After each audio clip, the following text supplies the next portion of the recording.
The stream. Good evening, Warband. Welcome to the Red Pill Cult meeting number 33. Put on your robes, sacrifice your goats, and give a very warm welcome to producer Tim joining me tonight for our third show covering the 2025 Canadian federal election. You know, because politics is something that we all want a little bit more of because the whole Trump-Musk situation isn't enough political drama for one day.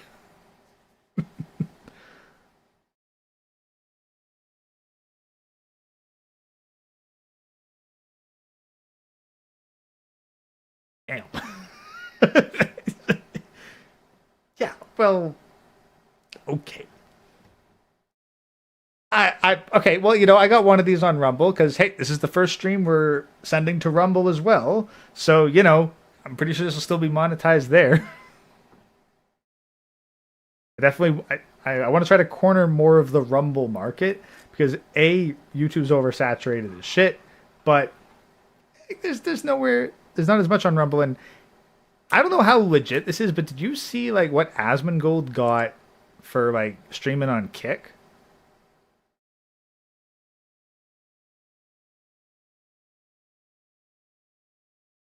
Maybe, but apparently Asmongold put up and he said this month's Twitch revenue was 32 grand, which is okay, yeah, hey, impressive. But apparently his stuff on Kick over the course of 2 days was 36 grand.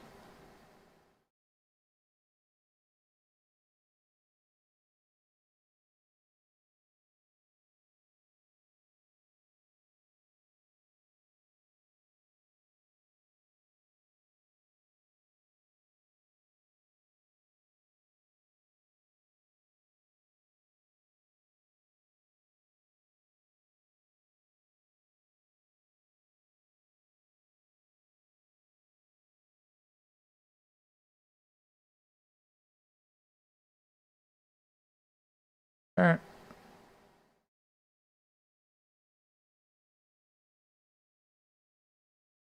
Yeah, I don't know why. Apparently they can't hear you. No, Shadow. Well, that's the thing. The thing's lighting up. I'm seeing the bar move in the mixer. So, yeah, can anyone else aside from Sotenar not hear Tim? Am I the only one coming through?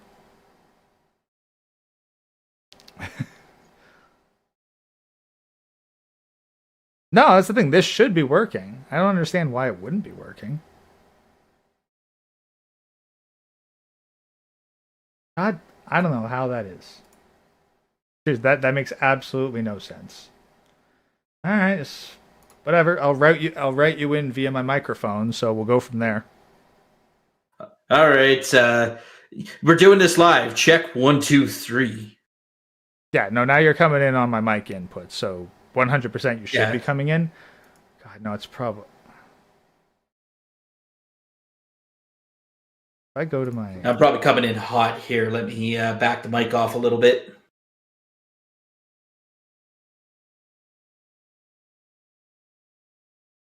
Yeah, that. Oh god, that did. Yeah, I'd probably have to fucking go. Wait a second. See, you're telling me that I blew that amazing joke right at the first and no one heard it? I mean, technically I blew it, but yes. Oh man. You ruined it. You ruined the whole damn stream for me, Greg. Come on. I lay down what was possibly the greatest joke on the planet. Now, I can't even capture that same energy again. We can only do a tribute to the greatest joke in the world. Yep. Nope. Well, sorry, guys. Y'all missed out on the greatest joke in the world and the best reference for how absolutely god-awfully late I am dealing with this election shit. Someone made a UK cuck joke. Keir Stalmer.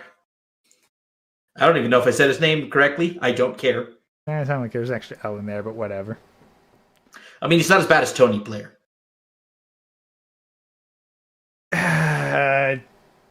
Really? Tony Blair's worse than the current shit that's going on? Really? No, Tony Blair's worse. Tony Blair's all.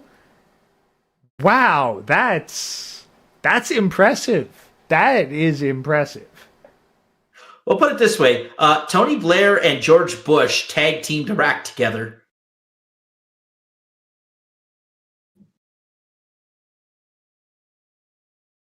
I mean, and it was funny because Crutch kept us out of it. He was like, "Yeah, no, we're not doing that. Is probably the we're not most doing that." That is probably the nicest thing I've ever heard someone say about Jean Chrétien. Yeah, well, I mean, he did it. He got it right. Yeah. Okay. Wow. I never honestly thought I'd really say thank you to Jean Chrétien, but okay.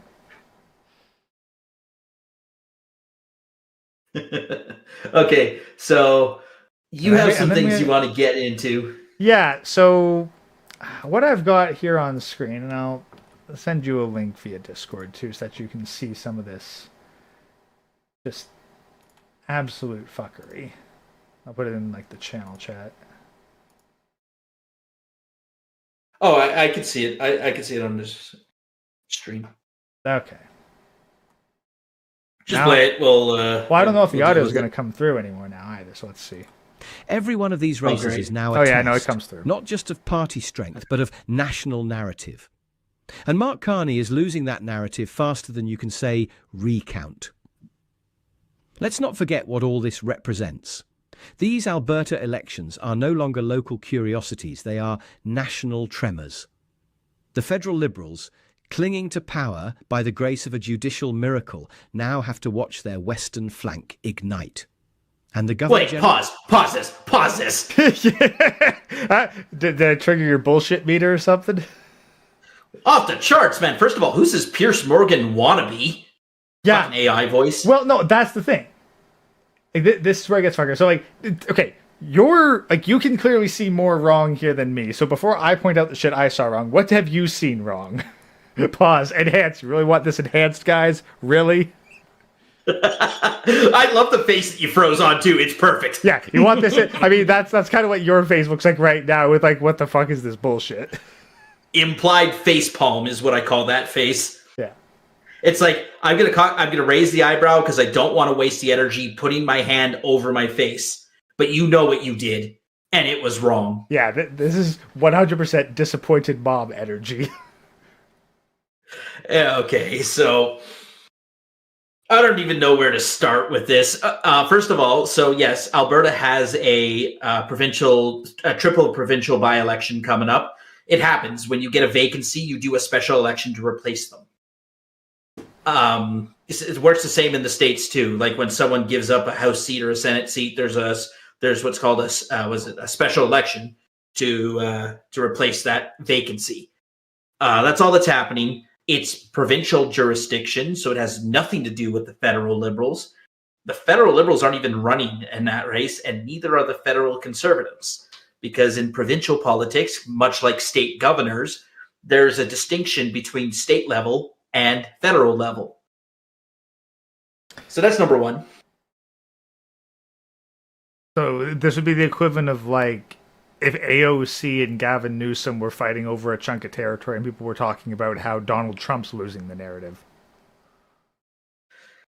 Oh my God. that sentence literally gave me cancer.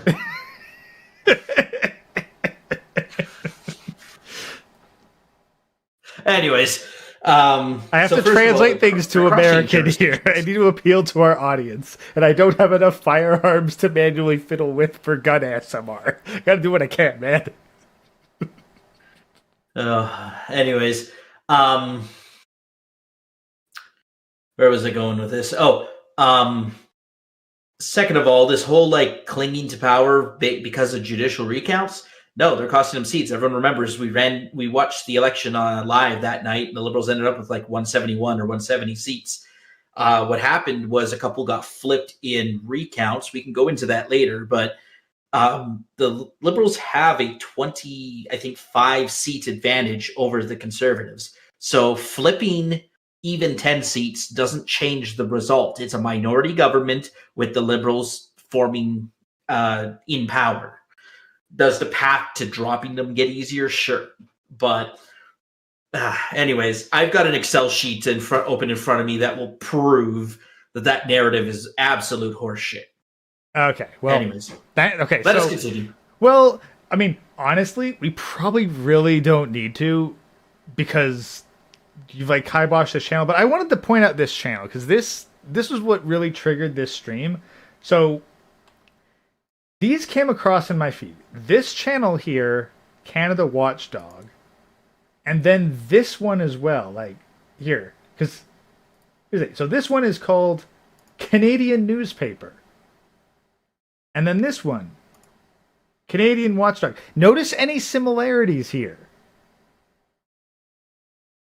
I mean, the age of AI rage bait is truly upon us. Yeah. I mean, honestly, the only thing that could make this... I mean, honestly, I'm just... What's with the fake CNN headlines, too? That's the thing. That's the next thing that bugs the shit out of me. It's like, this fucking formatting here is terrible. I could do better graphic design tags. What's it say on that guy's microphone? It says real. I think it says real. No. It just says news. Does it? Yeah. And it looks like it's like font that was added in post.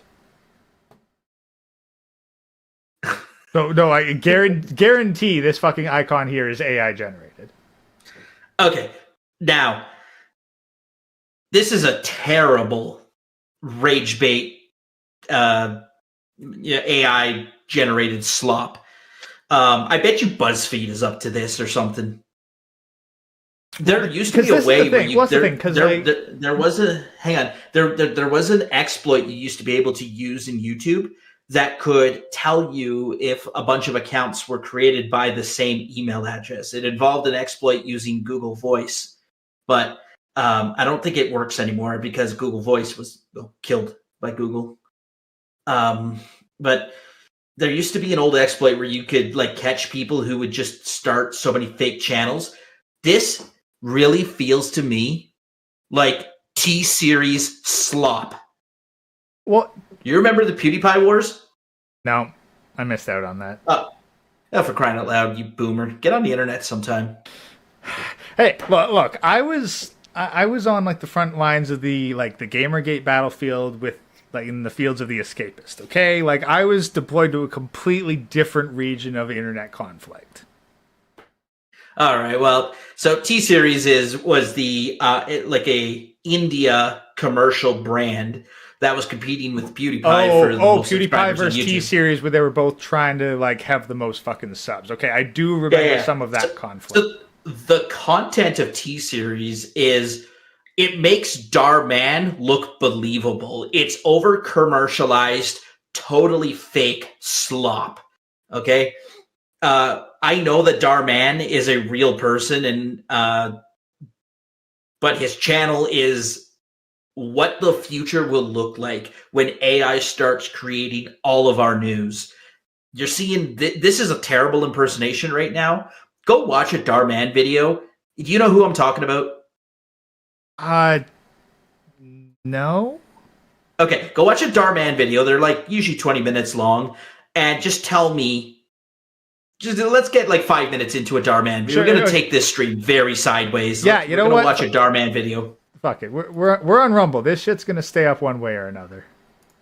Okay, DHARMANN. Charman. It still gets to him. Yeah, because he's like one of the most popular. Like YouTube pushes this stuff so hard on people. Okay, you know what? Fucking D&D right off the bat. So okay. No. Go to something else. Go to most popular. Most popular. Now this guy is a content farm. Look at how much. Okay, I don't want to deal with anything that's got kids because. God. Gold Digger breaks up with girlfriend. Okay, there. 8-minute video. Come on. Okay, watch the level of acting. Watch the level of acting they have in this. God. Oh, we're turning into a React channel in real time.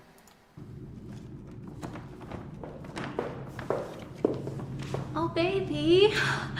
I I'm so excited. I think I know what it is. You know how badly I've wanted this bag. I want you to have everything you want in life, babe. Wait, what is this? Kate Spade? I can't be caught wearing Kate Spade. I told you I wanted a Louis Vuitton bag. I know, but Bella, things are pretty tight right now. Baby, I promise, once my business takes off, I'll buy you any bag you want. Just have some faith in me, please. Whatever. That stupid idea of yours, it's never gonna take off. I won't be caught dead wearing a cheap bag like this. Anyway, I'm hungry. Let's go.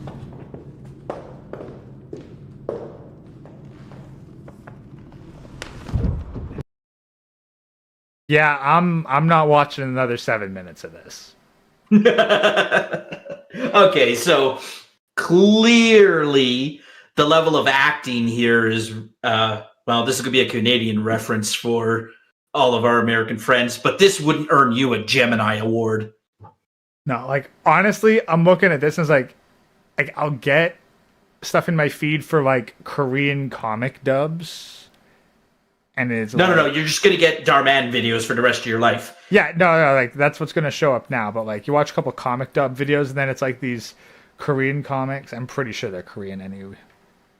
Anyway, where it's, like...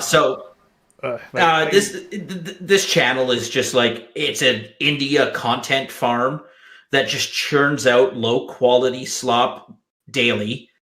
But it's all, like, it's engagement bait. Because you can see, like, it's kind of like the stuff that Chronic watches on social media, right? Like TikTok or stuff like that. The problem is that it's so fake. No one acts like this. No one talks like this. And actually, the majority of every time I see a viral social media video, and I'm like, yeah, that was probably staged. Yeah, like, I've seen more believable 4chan green texts.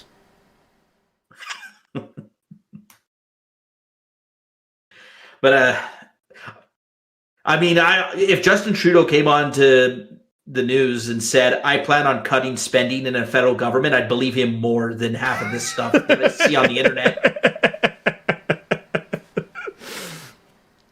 Oh, but that's what the internet has become right now is, oh, this is fake. This is clearly fake. okay, but here's the thing. Like, there's always been that fakeness on the internet. It's just nowadays there's so many more stupid people on the internet that they just take it in and accept it. And again, going back to this stuff, like, we went way sideways on this one. But I needed that to make a point. So Darman, like, they actually do film and edit those videos. The production quality was pretty good. Good lighting, good sound, right? I mean, the acting is atrocious, but the production value was pretty good. Yeah, and I mean, like, okay, hyperacted, like, parody shit. Like, yeah, it's not, like, the acting's not great, but at the very least, they did put effort into the film. I could see, like, hey, these are some fucking student films, student actors that we gave a high budget for, and I'm just gonna churn out YouTube slop. But I mean, at the very least, you can tell effort was put into it. Yeah, this is what happens when you don't put effort into it, and you get this. Yeah, because, like, oh, you're looking at the comments? Yeah, exactly. Because I honestly, every time I look at something remotely political, like, I'll let it play, and as I'm listening, I will go down to the comment section and use that as kind of a litmus test. And, like, I look at this shit. No, open the replies. Definitely open the replies, and you'll see it gets funnier. Go to one that's got, like, a couple of replies. Oh my god. Look at the just...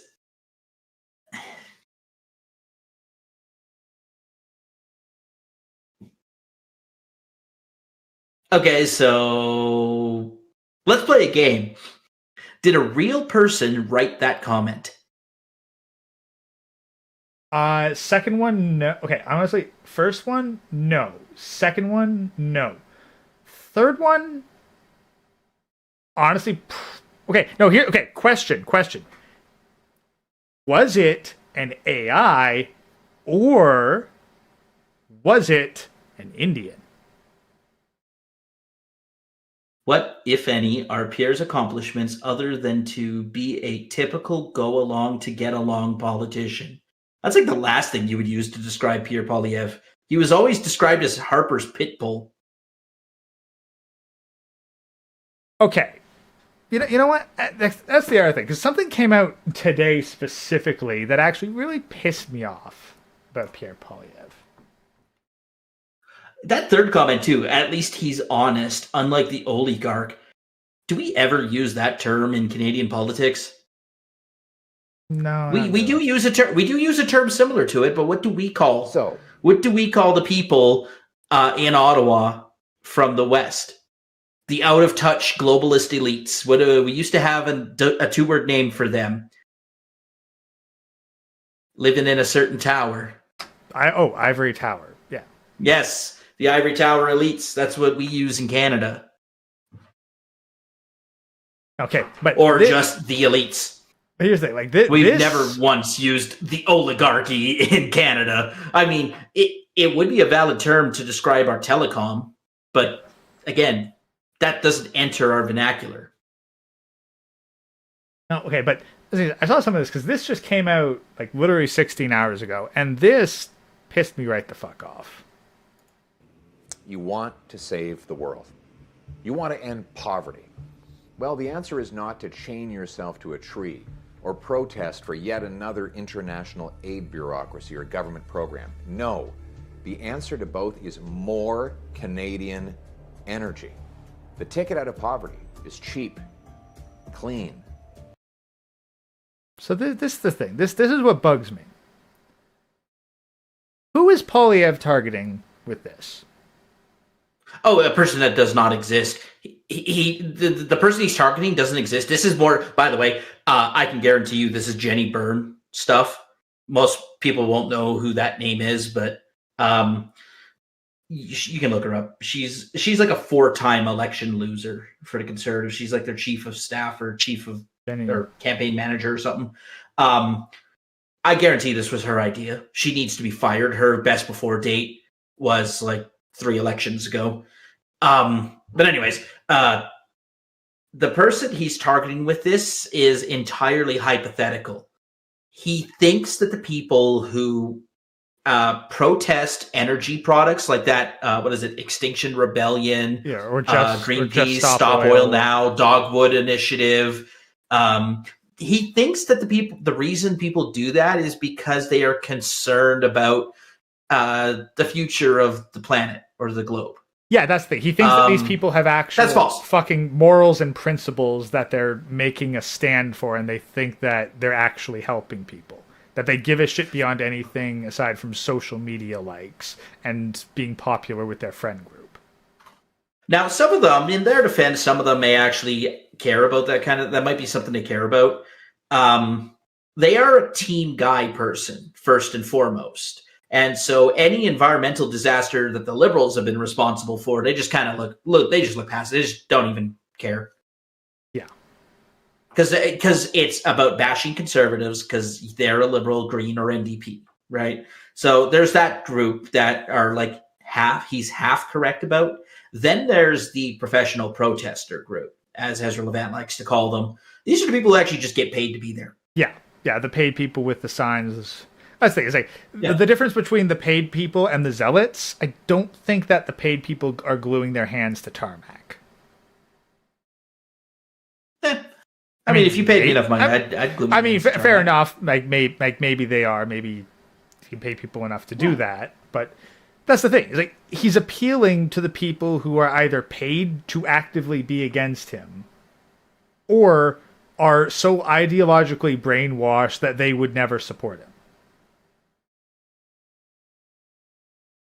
So what do you think the chance of the likelihood of success would be that he converts even one person? Absolutely zero. In fact, I'd put negative success on this. And this is where I really don't like the guy. Like, he's burned me so fucking bad because he seems constantly trying to fight for liberal votes. Well, yeah, Canada's a liberal country. Haven't you noticed? Okay, but But he's acting like the there's nothing about majority. it. He's acting like the majority of voters are these fucking this is true. ideologues. I mean, yes. We are more progressive than the United States, and think of how bad a candidate the U.S. had to run in order to convince them to vote for not a real conservative Republican Donald Trump, by the way.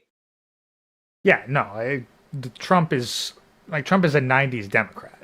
Like that's been fairly well established for a while. And so try running someone like, I don't know, Ted Cruz in a general election. Yeah, no, not happening.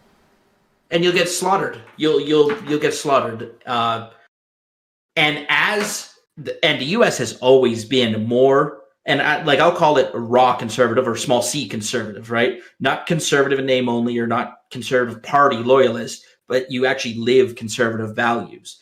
Basically, the Christian Heritage Party voters. How many of those again? Here, I can add them up. A couple thousand. Those are true conservatives. They live socially conservative values and principles, and they actually live by them. The Hutterites out in the middle of nowhere, yeah, they're probably pretty conservative. Other than that, everyone's a damn liberal. It's just how liberal you are. Yeah. You're not wrong, but like, the thing is, there's a good chunk of the Canadian population that this dude is actively neglecting and throwing under the bus in order to appeal to people who he has absolutely no chance of getting the vote of ever. Yeah. Like, the conservatives are their own worst enemy. Oh, that's been true for 30 years. Yeah, you're not wrong. Like, I'm pretty sure that, like, the conservatives are responsible for the phrase snatching defeat from the jaws of victory. Yep. Specifically, I think, what was his name? No, not Tim Hudak. The one, Patrick Brown. Patrick Brown was was where I first heard that term. That was the failed Ontario premier who had such a big lead and then lost to Kathleen Wynne. Because he was like too extreme or something. God. Same with Danielle Smith, the first go around. Back when she had the boob bust. God, but like, I look at this and like, here's the thing. Do you think these are real people? Is there just this much of the fucking right wing or moderate right wing liberal light brainwashing? Who puts a space before a period? Like, on what planet does any person do that? You definitely don't do it by accident. That was on purpose. I could see someone typing fast enough on their phone. No, because the phone will autocorrect it and shove the period back up against the letters. Yeah. Also, like, wait. Yeah, two question marks here. Really? 2 exclamation marks. 4 comments above that. Yeah, here. Yeah, in 2 separate sentences. Uh-huh. Like who writes? Like, what person writes like that? People with English as their second language?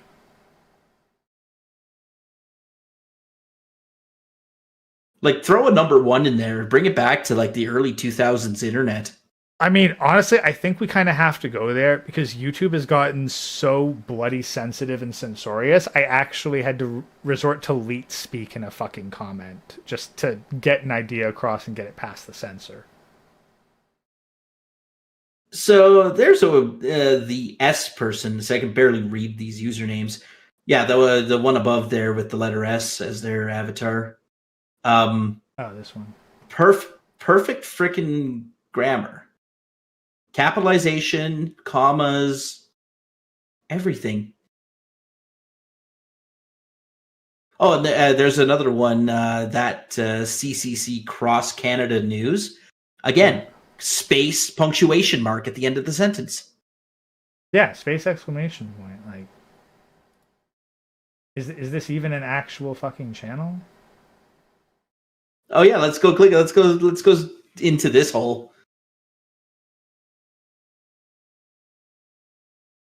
Well, it hasn't really done much in the past month, though I'm not much one to talk. I post like one stream every couple months. So. Christy Clark, the queen of scandals 4 months ago. Christy Clark is like 15 years removed of being relevant. She was a former premier of BC, like, what, 20 years ago? Something like that? Oh, God. It's starting to see like maybe Canadian politics is its own fucking crazy-ass rabbit hole. I mean, at least this person actually uses thumbnails that are captured from the video. There's that. Yeah. Like credit where credit is due, this does look like someone who's at least making an honest effort. 125 views 2 months ago. Pierre Poilievre, Fredericton, New Brunswick. A 1 hour like live stream. I imagine he did a rally there, like. Yeah. I'm guessing so. So is it okay? Here's a question: is that news media footage or is that someone's cell phone? Let's take a look. Given his 126. Well, hello, view. folks. I just got back from the Pier Rally. Oh, look, it's me. And I had a The lot boomer. of issues with my software. I couldn't connect to do the live stream, so I recorded it, and I'm going to put it up as a premiere.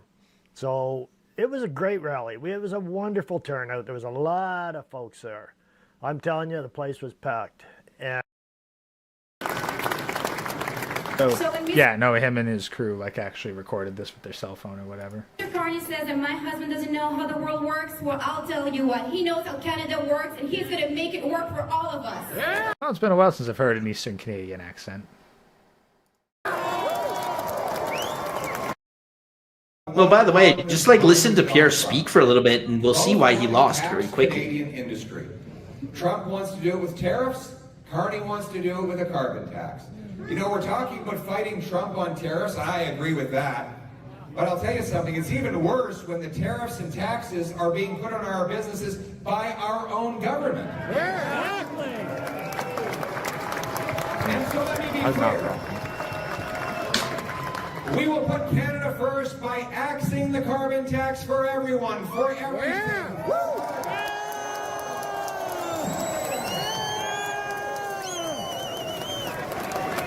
God, political rallies are so fucking cringe. You know what was always funny about Trump rallies? What? He'd go off script. This guy, I could go out there and deliver an identical speech. It's so rehearsed, every line. There's no fumbles. There's no animated gestures. The guy looks like robotic Stephen Harper.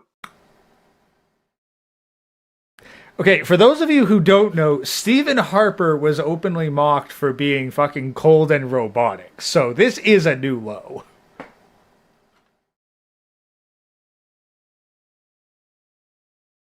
I remember fucking Everything is well, and watch the debates too if you want to talk about stuff that's rehearsed and canned. Yeah, God, that's the thing. Like, I honestly I couldn't stand to watch fucking Carney shit. Like, I literally only voted for him because it was like, look, I want to vote against the Liberal. You got the best point. You got the best chance of beating the Liberals. So you're getting the vote. But quite frankly, literally anybody could take your place. But if you watch, see, you would never get a line in a Canadian debate because you'd end up in jail. Not wrong. You never get that line in a Canadian debate. No one would dare say anything like that, except Deepak O'Brien. Rest in peace.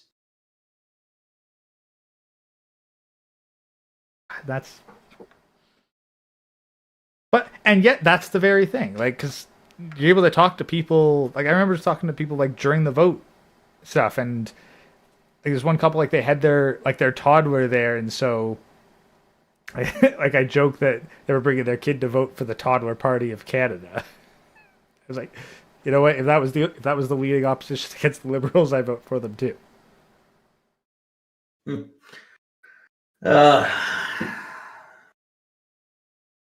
mean, it would be funny though, because when you do, or maybe you don't know, when you run student elections, when you run for I don't know, class president or something like that, typically what they do in those elections is if the seat is acclaimed, if only one person runs, or student council or something for a college, whatever. If only one person runs for the position and the seat's acclaimed, you still have to go through a confirmation in which people say yes or no. And if you get more no votes, you don't get the position. They will leave it open and there will be a by-election to fill it.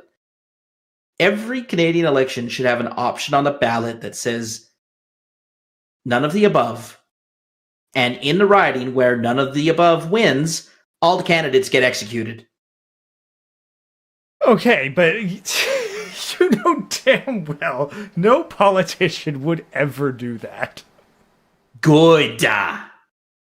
Good. I hope no one runs in a seat. No, I mean, no politician would ever put that as their as a viable law to go forward. Because that's the problem. You're basically saying, hey, politicians, campaign on putting your own neck on the guillotine. That would be refreshing for once. It would be beyond refreshing, but there's a reason that no one's ever volunteered or voted themselves onto the guillotine. Typically... it's the first time for everything. Come on.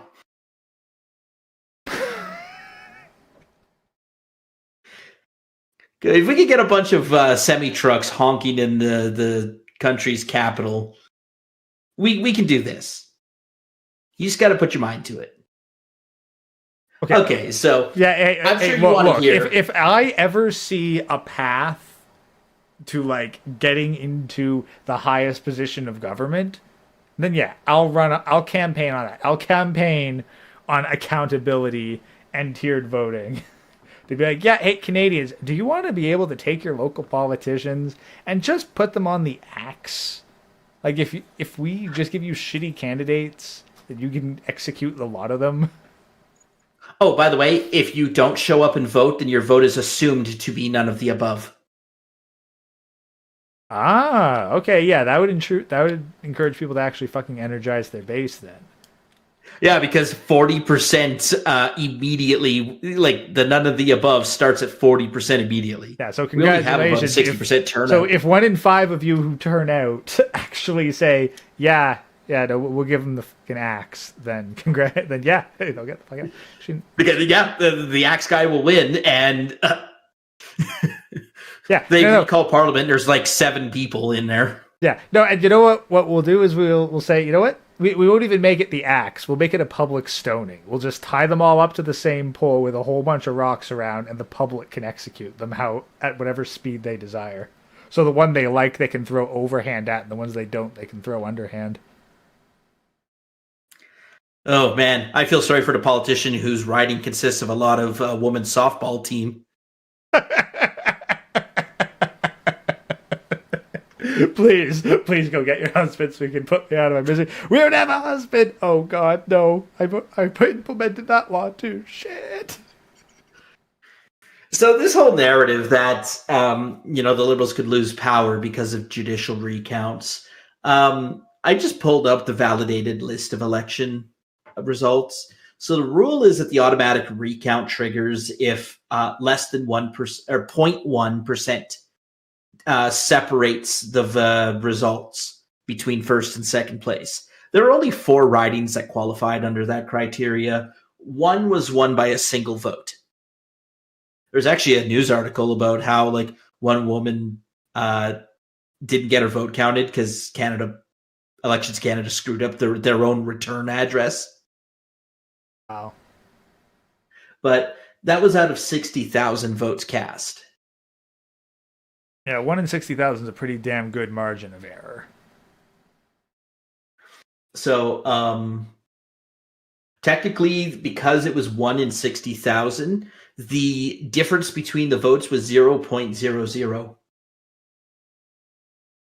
Yeah, because it rounds down. Yeah, That's such a small amount that if it was a rounding number on your interest, the bank honestly wouldn't even bother. Oh, by the way, I'm sure people are curious. If it was an exact tie confirmed by judicial recount, they would literally just flip a coin. That's been done before too. Shit.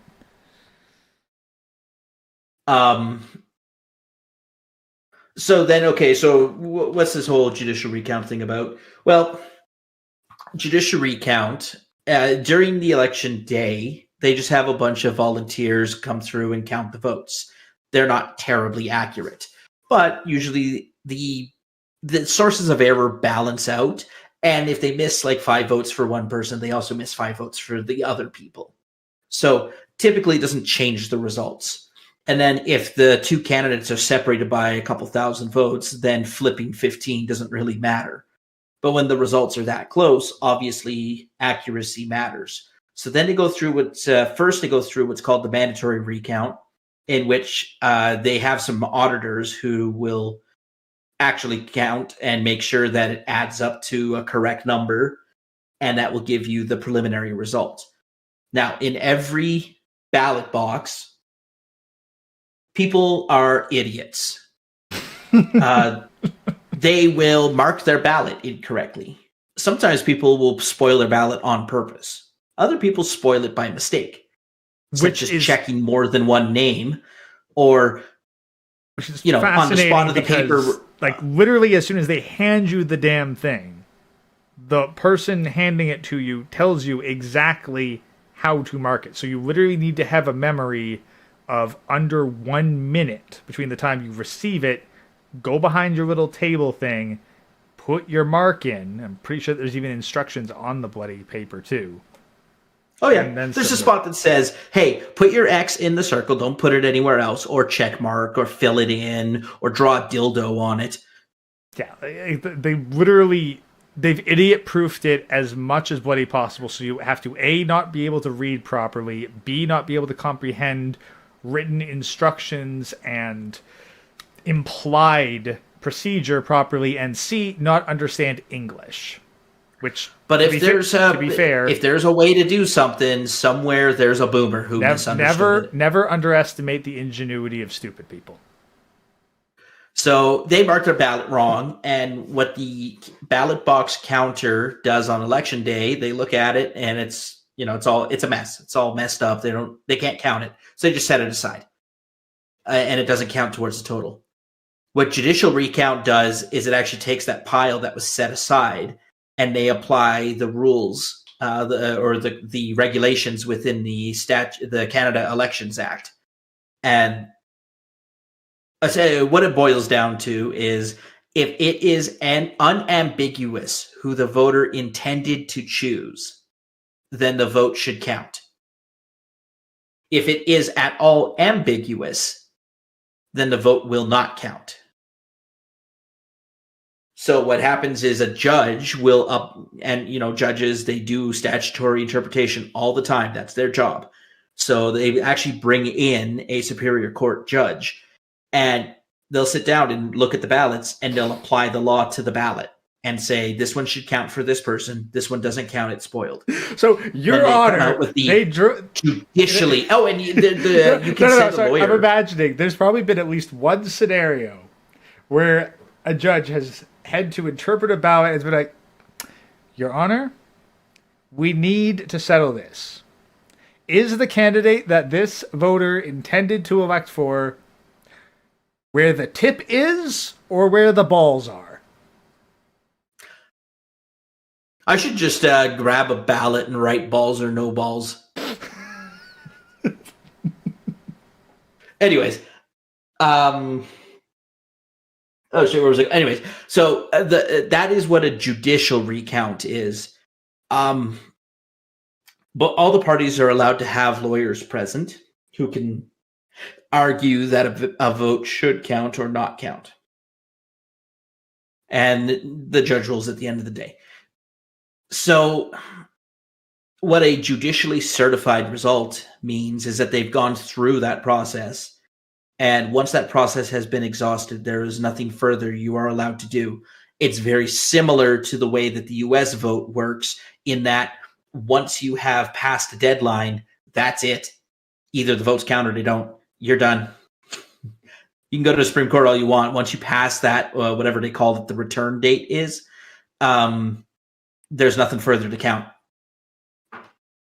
Because otherwise, people would drag this out for like literal years on end and waste everyone's time and money. You got to have a cutoff at some point. It'd be hilarious, like 7 years later, the Supreme Court rules, oh yeah, actually that person should have been elected. Yeah, no, they're gonna find out like 2036 that actually Trump should have won the 2020 election. And everyone involved is going to be yeeted. Everyone involved is going to be long dead, and they're going to finally determine that yes, the 2020 election was indeed rigged, and Donald Trump should have won. Whoopsie doodle. Honestly, we've got to do like an audit election sometime, so the results don't actually count, but no one knows that until afterwards. But what you do is you fingerprint every ballot. And you ID the person who cast a ballot.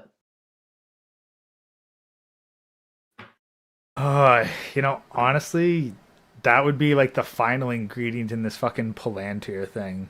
You heard about that? Yeah.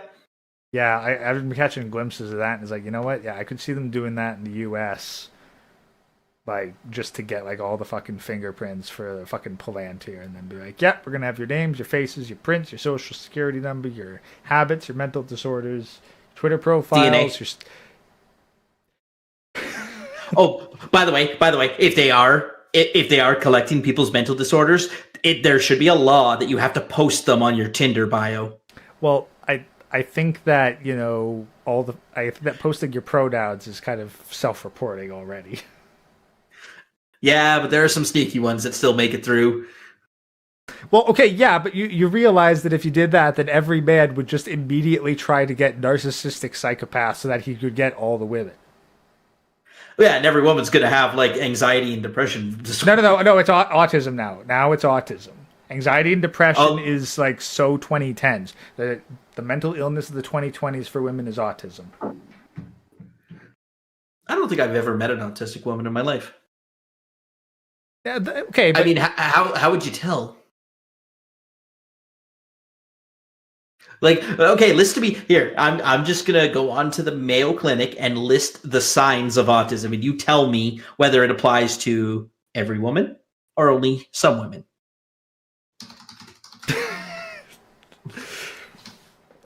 The irony of it all is that autism is typically associated with not really being able to read social cues, and that's supposedly the only thing women are actually supposed to be good at biologically.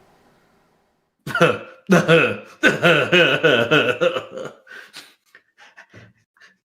that next time you're in line behind someone who's trying to figure out what they want to order.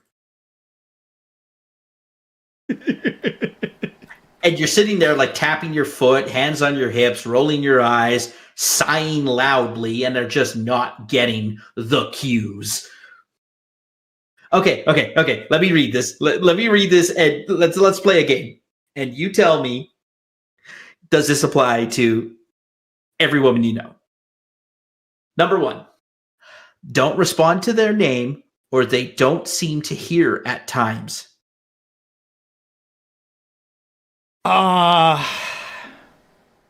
You ever get the cold shoulder treatment? I don't know how much dating experience you have, or if you ever been married, but you ever get the cold shoulder treatment where you'd be like, "Hey, babe," and she'll just pretend she didn't hear you. You know that she heard you because she's just sitting there, and you're pretty sure your voice is loud enough. Pretty sure you didn't just say it in your head only. Not that I remember. I don't remember that being a problem in my personal dating life. Number 2, don't want to be cuddled or held and prefer to play alone, retreating into their own worlds.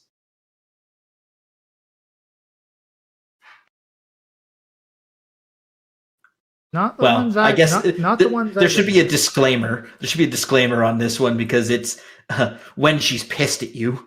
Yeah, okay, because like this is the thing. This is the kind of stuff for people who had their relationships progress far further than mine got. Like mine burned hot and burned out before they got to this point. Okay, let's go with this one.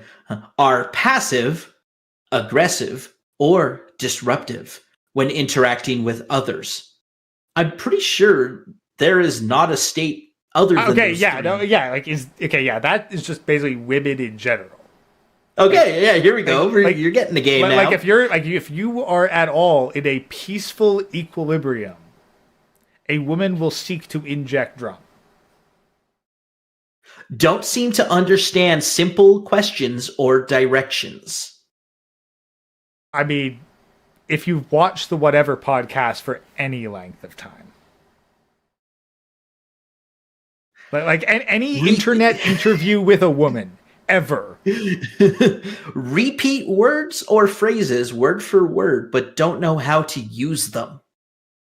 Yeah, you know what? I did actually experience that too when I fucking called her out on it. Like, stop using words like you actually know what they mean. You don't. Just learn this word today.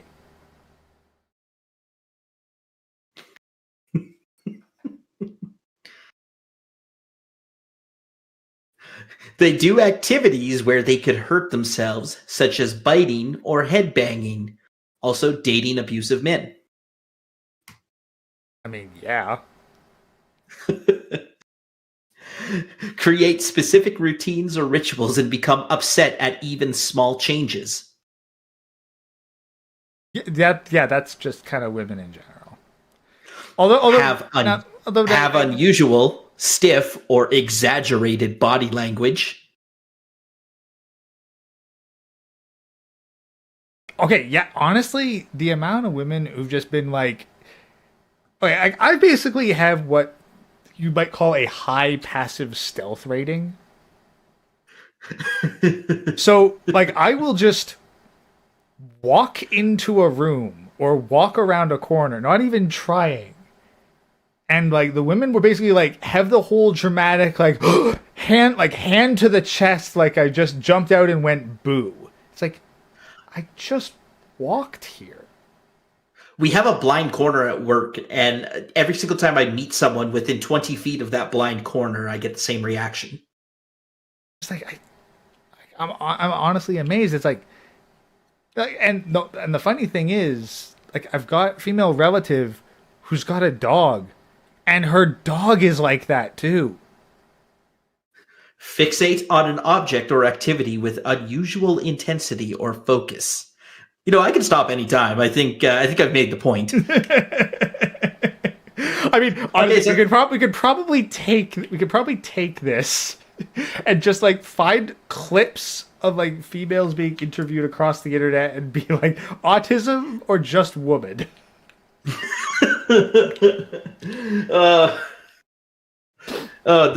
Okay, so I think you could. I don't know. Okay, let me tell you the idea, and you tell me if it would work. It's either an average woman or an autistic guy, and what happens is you just take the transcript and have an AI voice read it. Oh. And the person has to guess whether a woman said it or an autistic man or boy. And I'm pretty sure it's going to be an entire sentence dedicated to, like, okay, so basically, I mean, if you take a step back, big picture here, like, I don't know, if you really think about it, goes off on complete side tangent unrelated to original question. So here's the situation. Takes generalization and makes it entirely about personal experience. Yeah. This is, by the way, I know people who will. Oh, it's funny. Sometimes in court you have your, I guess, go-to words, your crutch words, and sometimes it's okay because you're getting the same point across. You're making the same argument over and over again. So using the same word over and over again doesn't mean it's not that big a deal. But if you sit in on a dozen of them and they start every submission with, so this is in this situation, this is the situation. What we have here in this particular situation. Oh, has there been one that has used the word basically a lot? I haven't personally experienced that, but I mean, they really do beat that out of you in law school. Like, if you have bad habits, people will certainly bring it to your attention. I'm very robotic when I'm in court. I mean, probably not a bad way to be. Nope. No, you're not there to. You are not there to put on a campaign rally. Yeah, no. It's not acting. You're not trying to make deep emotional appeals on like the typical courtroom drama. You are unless there's a jury present. Yes. Okay. Actually, out of curiosity, like, what's like the presentation to judge versus presentation to jury ratio? Does it depend on the field, or is it like a 5-to-1 ratio, judge to jury? Oh, it's like 100-to-1. Yeah. Yeah, it's the problem with jury trials is A, they're expensive because they're optional, and B, they take forever to run. There was a triple homicide in Calgary, and the guy wanted to be tried by jury. I think 2.5 years later, he was still waiting to call the jury. Eventually, he pled out. He was coming up on the Jordan time limit. But it's basically to be like, look, any longer and I'll have actually served all my fucking time here just waiting to go to trial. Yeah. There is actually a funny quirk. Go in for murder, you'd be like, well, I'm going to apply for a jury trial, so since I'm going to be here a while, I'd like to apply for a family doctor while I'm at it. Oh, man.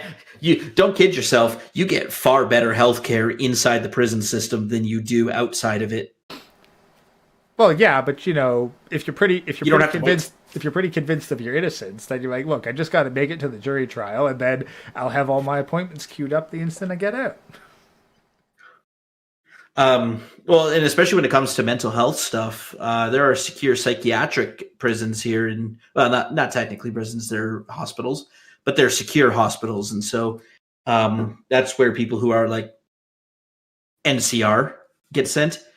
And honestly, if you're having like severe mental health problems, getting sent to that place is probably one of the best things for you. The level of medical care, you get a 24-hour nurse assigned to you, like 1-to-1. There is a psychiatrist physician who only handles maybe 12 or 24 people, and so he's always got time to see you. And then you have like 3 or 4 different personal therapists. Like, with lawyer money, I don't think I could get a healthcare team like that. Yeah, no, because not really sure. I don't really want to know if I want to get into this particular anecdote, but from what I have found, yeah, if you go in and you're not a criminal, that shit's fucking expensive. She must have been a real piece of work. I hope she was great in bed. Yeah, she was. Anyways, what do you got for us next after this? Honestly, rage? Yeah, like this was like basically what I had, but onto like kind of the more interesting topic. So, who gets is Alberta actually going to go through with the divorce? Like, and are we going to have like who gets custody of the Indians? This is like the worst family law divorce. Because like someone pointed out, like, oh, if the natives are going to go with Alberta, then they're going to have to be offered like some pretty sweet gibs. And I'm wondering, like, who does get custody of the natives if Alberta splits off? Well, clearly Alberta, but because Alberta is still a representative of the Crown, it's just because of federal and provincial jurisdiction, The federal government controls the First Nations population. Now, I hope you were looking for a funny answer because that was not it. Like, Alberta still represents the crown. So if Alberta splits from Canada, then Alberta simply overtakes federal jurisdiction plus provincial jurisdiction. So what, we get a second governor general then, one for just Alberta? Well, the lieutenant governor would become the governor general, and there would be no lieutenant governor because there's no sub-national jurisdiction. Huh. The funny thought is that, like, the very unpopular mayor of Calgary could become the lieutenant governor. Wait, Naheed Nenshi? No, Naheed is former mayor. I'm talking about Jody Gondek. Oh, yeah, no, I'm out of the loop on mayor of Calgary.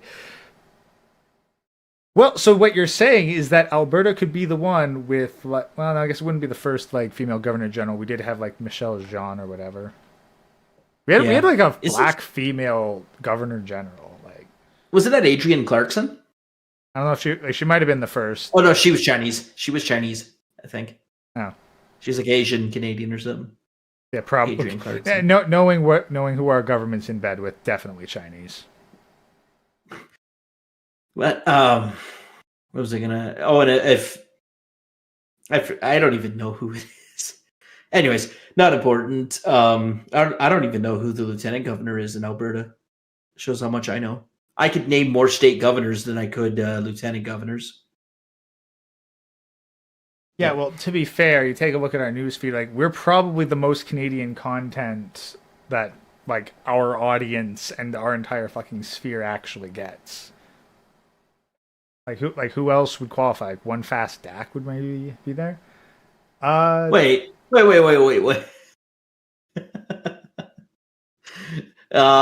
did it ever go sideways with that search. Yeah, Governor.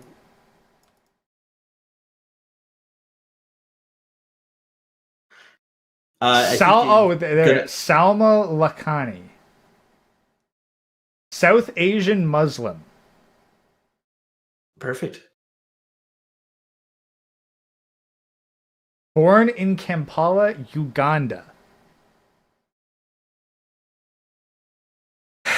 Why is it that... Wait, hang on. Let's back that up a second. Uganda's in Africa, is it not? Moved to the United Kingdom to pursue higher education at Manchester. Posted things in... Yeah. So we have an Asian woman who's so we have an Asian Muslim born in Africa, educated in England. Yeah, who is now the regal representative of a Canadian province. Oh. Hey, appreciate it, chat. Thanks for the live fact check. Yes, how you guys doing today? Yes, Uganda is in Africa. Actually, you know what? I want to see, because I saw the AI get gaslit with this. I want to see if it's still a problem.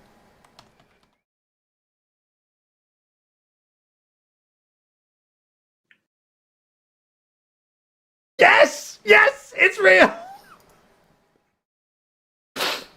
There is no definitive historical record of who invented the backflip, but there are some interesting claims and discussions about its origins. One notable claim involves a knight named Sir John H. Backflip, who supposedly performed the first recorded backflip in 1316 during a performance for King Edward II.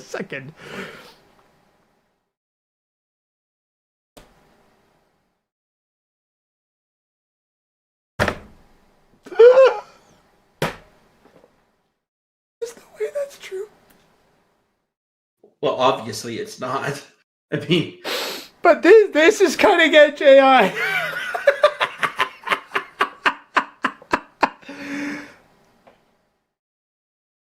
No, because that's the thing. Like, I saw another one where, like, apparently the AI also thought that there was a dude called, like, Henry Front Flip or something who said that the backflip was witchcraft. I mean, so we laugh at how easy it is to trick AI. You know, there are still people who believe that the moon and the sun are the same celestial body. Yeah, well, I figured out that they weren't when I was a kid, and I looked up at the sky and saw the moon during the day. I would hope that you didn't need to see it to know that.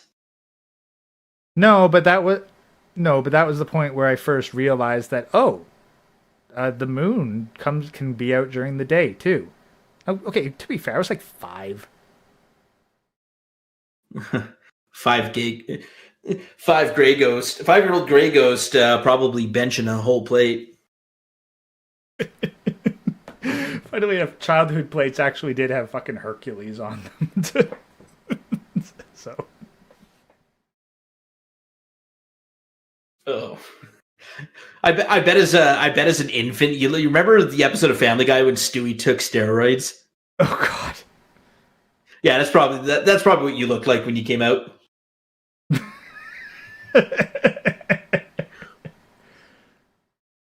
Yeah, least jacked warband member. Oh my God. Yeah. Yeah. So yeah, no, AI right now, like that's the thing. If it can get gaslit about something this obvious, that's why you got to actually verify all this shit. But yeah. So but yeah, we've got a fucking African-born South Asian Muslim raised in the UK, currently being the regal representative, like basically like kind of sub-president almost of Canada and Alberta, like of Alberta in Canada. So, well, much like how a governor signs bills into law in the States, the lieutenant governor signs bills at the provincial legislature into law. Provinces have jurisdiction over certain areas, and it is illegal for the federal government to pass laws regarding that area. And so there is a governor general that provides royal assent to all federal bills where the government has jurisdiction. Then provincial governments have jurisdiction over other things, including healthcare and education, very similar to U.S. in that regard. And they will sign bills relating to those areas. So it functions very similar to like a state governor. Yeah, and apparently you don't even need to be born in Canada to have that position. Nope. You don't even need to be born on the continent. Well, keep in mind that it was like if you think of when Britain's empire first expanded, the role of the governor was Britain's trusted representative on that island, right? Each island in the Caribbean had a governor. If you ever watched Pirates of the Caribbean, you'll know what I'm talking about. I played Pirates of the Caribbean. Did you know Bethesda made a Pirates of the Caribbean like RPG? I did not know that. I would have said Ubisoft made one too. It was just called Assassin's Creed Black Flag. Yeah, no. Many years before that, just when the first Pirates of the Caribbean game, like the first movie came out, there was a Pirates of the Caribbean Curse of Black Pearl Bethesda RPG. And in true Bethesda fashion, there was an infinite money glitch, and it was glorious. Of course. Like, no, seriously. This was... I gotta tell the story of this infinite money glitch, because it's just so funny. So, in every major port, there's a loan shark office. And what you can do is you can borrow gold in certain increments from them, and then they'll like charge you interest and based on how long you have it to pay it back. So it's like, okay, that's fun. But here's the thing: you can put your gold into a chest, and every loan shark office has a chest. So what you do is you borrow money from the loan shark, turn around, put your money in the chest, then go back to the loan shark, and they'll forget that they owe you money, that you owe them money, and let you take out another loan. And you can repeat this over and over and over again. And then what you do to finish it off is you just borrow one last time and then immediately pay them back, and they'll think you're all square. and completely forget about the 100,000 fucking coins in the chest that you just put in right in front of them. And that's how you leave the tutorial island with the best ship in the game. Or at least the most expensive one you can get from the shipyard.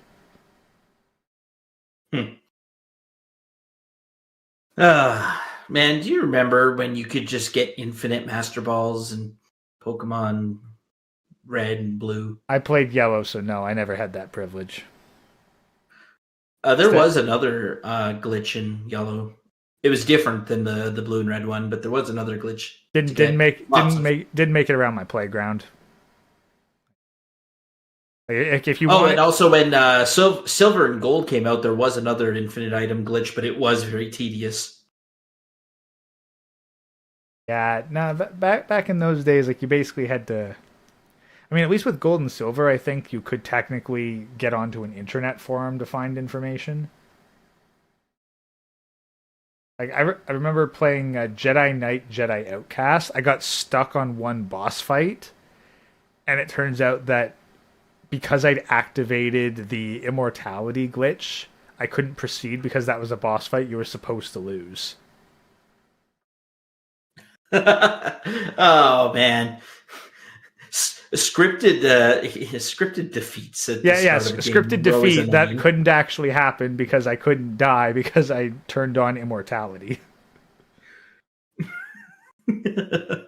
Oh, that's funny. Sergeant Grinch asks, when are the two provinces joining the USA? I'm assuming he's referring to Saskatchewan and Alberta. I would say if you had to give Vegas lines on which one is more likely to vote to separate, it would be Saskatchewan, because they don't have major global cities in the province of Saskatchewan. Yeah. Saskatchewan is a unique province in that the people outside of the cities outpopulate the cities themselves. It's like the only province that's true. You know, because honestly, Alberta has Calgary and Edmonton, which like basically is more than half of Alberta's population. Okay, honestly, if that does happen, I really hope it does, solely because of this one animated series. So, have you heard of the animated series Forget About It? Nope. It's about a New York mobster who goes into witness protection with his family in Regina, Saskatchewan. I think it'd be fucking hilarious if they ended up having to go back to the United States because Regina is such a trash city. No, it is, and it's portrayed exactly as such. Makes Fargo, North Dakota look cozy by comparison. I think it'd just be a fucking hilarious plot point if, like, the entire setting all of a sudden gets moved to the United States because canonically Saskatchewan joined the U.S. They'd probably just go over to Winnipeg or something. Yeah, but then you'd have to change up the whole intro song because moving to Saskatchewan, like moving to Alberta or moving to Manitoba doesn't work. Saskatchewan's the only one that has the proper like syllable inflections to make it work. Wait, so what did they use to rhyme with Saskatchewan? Oh god, let me fuck it, I'm gonna play it. Well, if we hadn't been the channel yeeted already, here comes the copyright strike. It's 37 fucking seconds. That's pretty lazy rhyming. That's like rapper level rhyming. It's a Canadian cartoon, okay? Like you gotta temper your expectations. Yeah, that was pretty rough. Yes. But the jokes rough. I don't know, but the jokes actually have gotten a laugh out of me. So Metalocalypse was better than that. Yes, but Metalocalypse had amazing fucking music and one of the best premises ever. And of course, because it was actually good, Titmouse went under. So, actually, I had an old college friend who ended up working for Titmouse. He ended up working on Randy Cunningham 9th Grade Ninja, which honestly, it's got a bit of a resurgence thanks to YouTube. Quite good show. Well, I mean, there's oh crap! I think I just unplugged myself. Give me a second.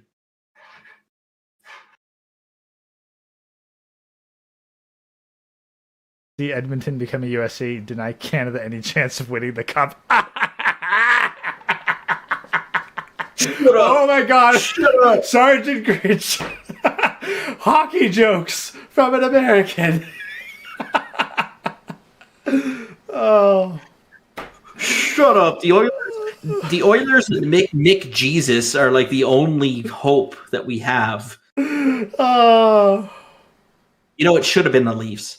It should have been the Leafs. If the Leafs had beaten Florida, they'd be in the finals with Edmonton. Okay, the Leafs. Okay, the Leafs are like the other snatch defeat from the jaws of victory. Honestly, I don't think that the Leafs will ever win the Stanley Cup because that will be the fucking payoff that all of their fans have been edging for fucking years, decades on end. And once it finally pays off, then they'll have that final post-nut clarity, be like, what the fuck have I been doing for the past 30 years? I have a family. You know what the funny part is? Toronto would actually do really well against Edmonton, the way that the team is built. They play a team like Edmonton very well. The problem is that they don't play teams like Florida very well. Although they did take them deep until 7. But just goddamn referees. Toronto should have won that series. Huh. Fuck you, Kerry Fraser. Okay, the sports nerds want to understand that I haven't paid attention to the Leafs since Cujo was on the team. Yeah, you know, it's been a while since the Leafs would. If the Leafs win, it would be like having a condom break at the money time. Okay, so you're saying there's a chance? Yes. Yeah, there is a chance. Like, let me say, the Leafs might accidentally win. Well, how many accidental bursts are there every year? I'm sure it's... I mean, if they get into the playoffs enough, it's bound to happen eventually.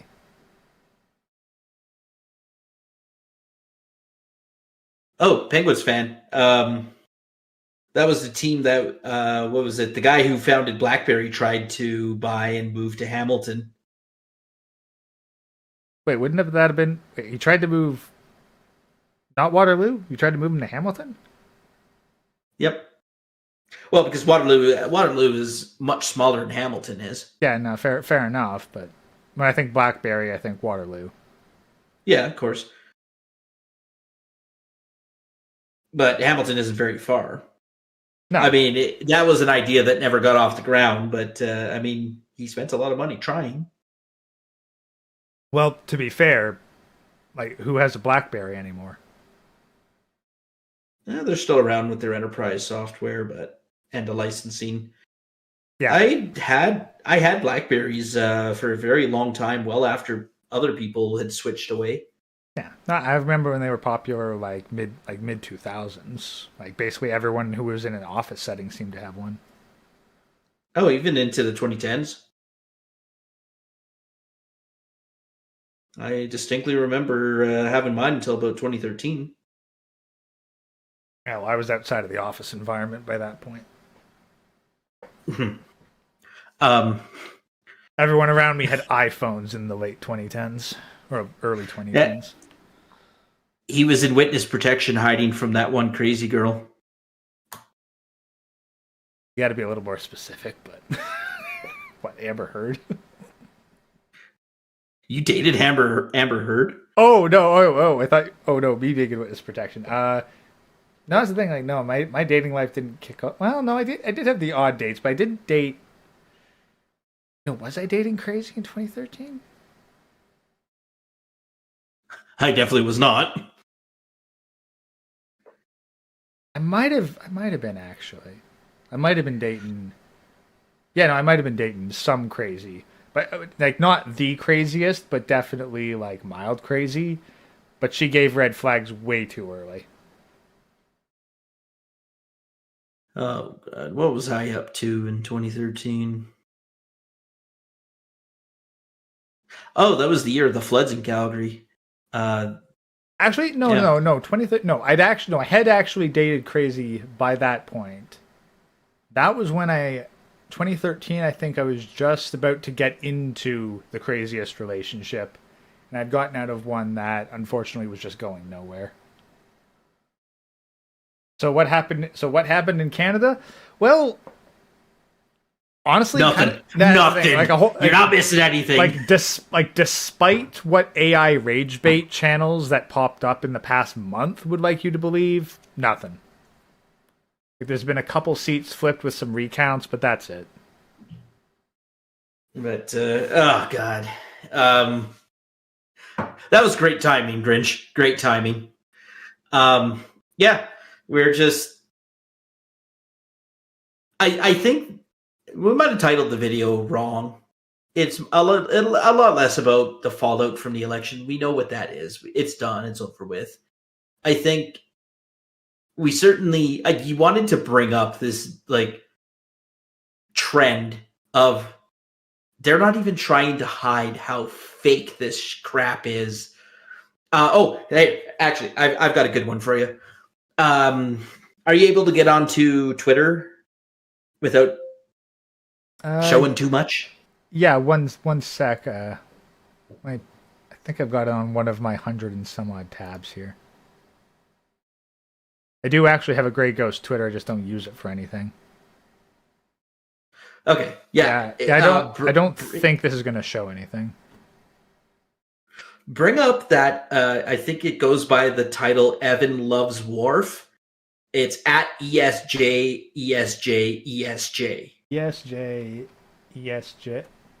Okay. I think so.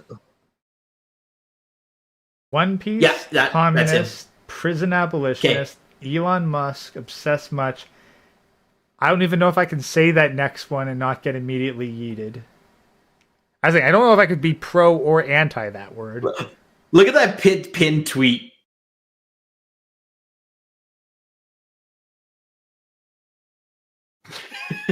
You see, I agree with 2 out of 3 of those words.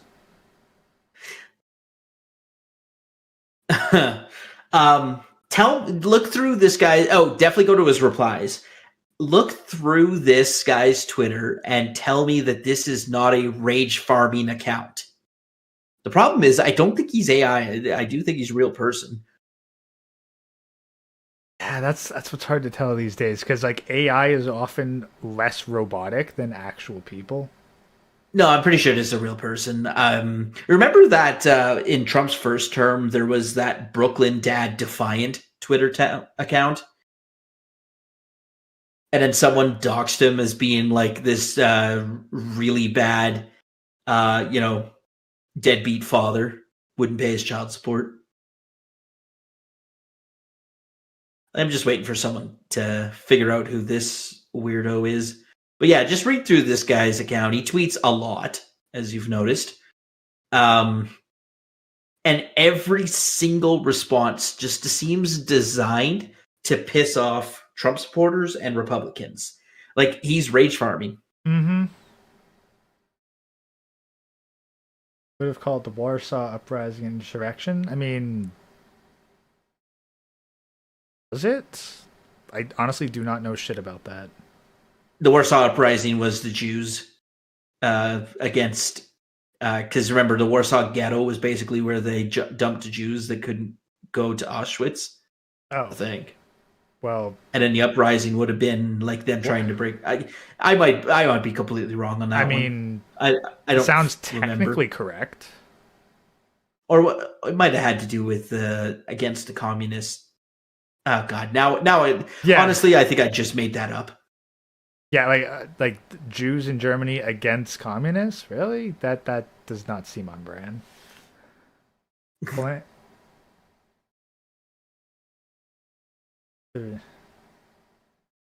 I mean, this is...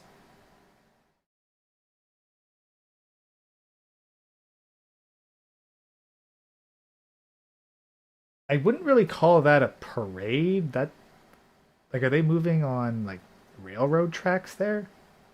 Well, no, they're shipping them in for the parade. Oh. They have to get there somehow. They don't drive them from every base. You know, it'd rip up the highways pretty good, wouldn't it? Well, they're going to rip up the highways during the parade. Yeah, but it's only DC, so nothing of value was lost. Fair enough. But yeah, anyways, I have sometimes wondered if this is like a very smart AI account. I do think it's a real person. But he's talking like, about citizens. the amount he rage baits and rage farms people.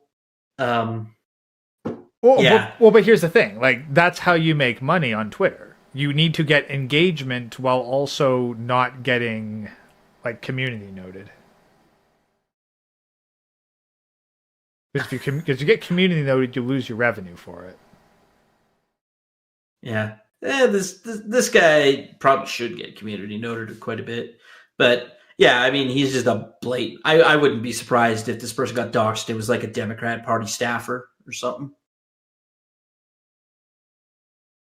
I remember, though, he's gotten big in the last, I would say, 3 months. No, sorry, 3 years. In the last 3 years, this guy's gotten real big.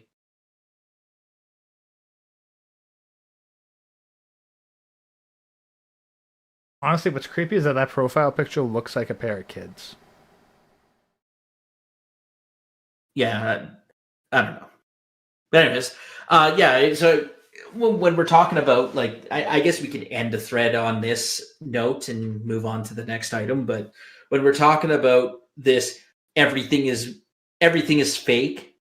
Almost everything on the internet is manufactured to get your reaction. And the worst thing you can do is just blindly fall for it.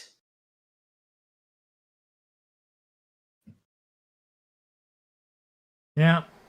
And the problem is, like, there's so much misinformation shoved at your face. Like, you literally do not have enough time to verify it all. It's like when you, I don't know, like, get a new game and they ask you to read the terms and conditions. You don't actually read the terms and conditions every single time. Like, it would literally shave years off of your life. For every single one you'd need to actually properly understand and agree to. So that's the thing. Like, there's so much misinformation shoved out across the internet. You basically have to just, by default, choose to not believe any of it. Because... Well, even the word... Like, you notice that the word misinformation and disinformation entered our common language. Like, think back 7 years ago. No one ever used those terms. Yeah, no, it basically came out around the time of... basically COVID. Yeah, maybe a little pre-COVID, but certainly well, that's COVID. the thing. Like, you had, like, Russian disinformation campaigns around Trump's election. Yeah, which... Again, yeah, I would say that, like, the term was around and it just kind of got co-opted with, the COVID craze. But, I mean, this is evidence that we live in the Matrix, by the way. Like, I'm starting to see what Ye's going on about, because this is so blatantly, artificially mass manufactured and targeted straight to you. And it takes a lot of willpower to just ignore it. Well, I mean, that's what you should that's be the thing. doing. Like, even this thing. Like, I definitely was 1000% targeted with this. And the fact that now you're showing everyone its channel and giving it, you got it what it wanted. Yeah, fair enough. And again, like, what's the end goal here? I mean, there doesn't even need to be a goal. You're just doing things to just do things. There doesn't need to be like a monetary incentive or even trolling. It could just be, yeah, let's do this thing. And I don't care if it works or it doesn't work. What else am I going to do? I'm sitting here all day. Was that account created by someone in India? I mean, they're currently... See, this is why I was cheering for Pakistan, by the way. You noticed that your scam calls went way down while they were fighting? Oh, yeah, no, actually I saw a thing that I tried to find it earlier, but it shows how the populations of countries have changed to pay, like, on internet presence over time. And, like, early 2000s, the majority of internet users were from the United States. Nowadays, number 1 is China, number 2 is India. Yeah. So But they gear their content for the American market. I don't know, but I don't believe that when America was the number one internet consumer, that they were purposely making content to target Chinese and Indian markets. No. Okay, seriously. Now, you know what? To This anyone guy's who really worries that pissing they off, don't isn't have he? a life, all this shit that I've been scrolling past, this is just the past 5-6 hours for this person. Yeah. You get what I'm talking about with this person? Like, this is his job. Yeah. Welcome to the knowledge economy, Gray. This is what a job is now.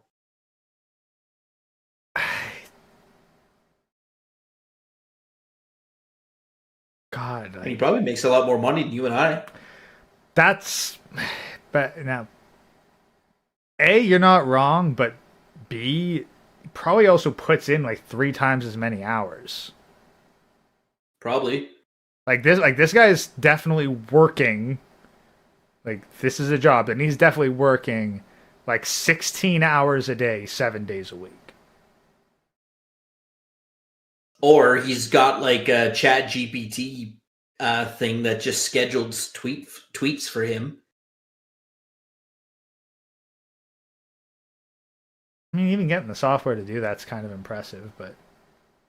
Oh yeah, if you prompt it correctly, like he's just got to prompt it and say, "Hey, but you still, like, you gotta. It can't just be the tweets though, because he's getting like the photos too.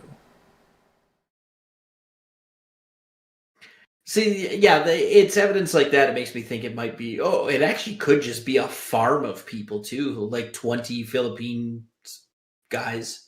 Okay, this this is actually okay. Now, normally I definitely get the whole left can't meme thing, but this is actually kind of true. But it's also true in the opposite way, because it's like, yeah, the left doesn't care that Bill Clinton was a pedophile. Like, they don't have principles. Like, well, then look, the left still can't meme. I did, though. What? The replies. Oh. See, like. Yeah, but the thing is, like, in typical leftist meme faction, it actually works against the intent of the author, because it's meant to be like, oh, like MAGA bad because they care about whether or not Bill Clinton's in the fucking files. It's like, yeah, they have principles. Okay. I can sum up the sentiment here, because when I look at this guy's meme game, something just always seems a little off.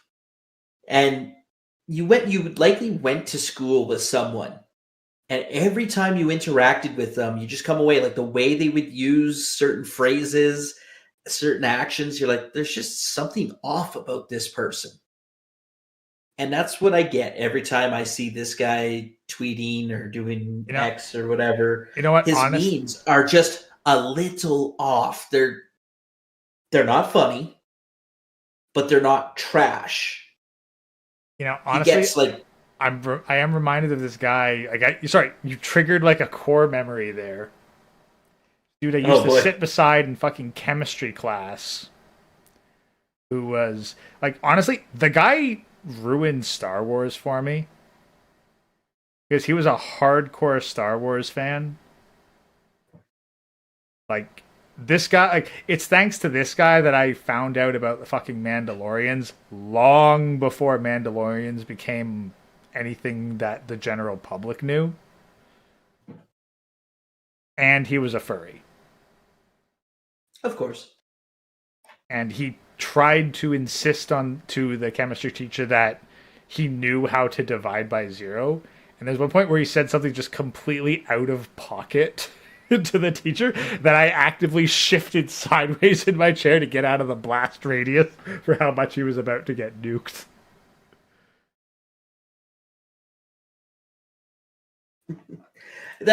So this person seems like that type of personality. Like, there's just something off about him. And this is why I'm having trouble determining, is this guy actually a bot farm or not? Is this person posting from the Berenstain Bears reality?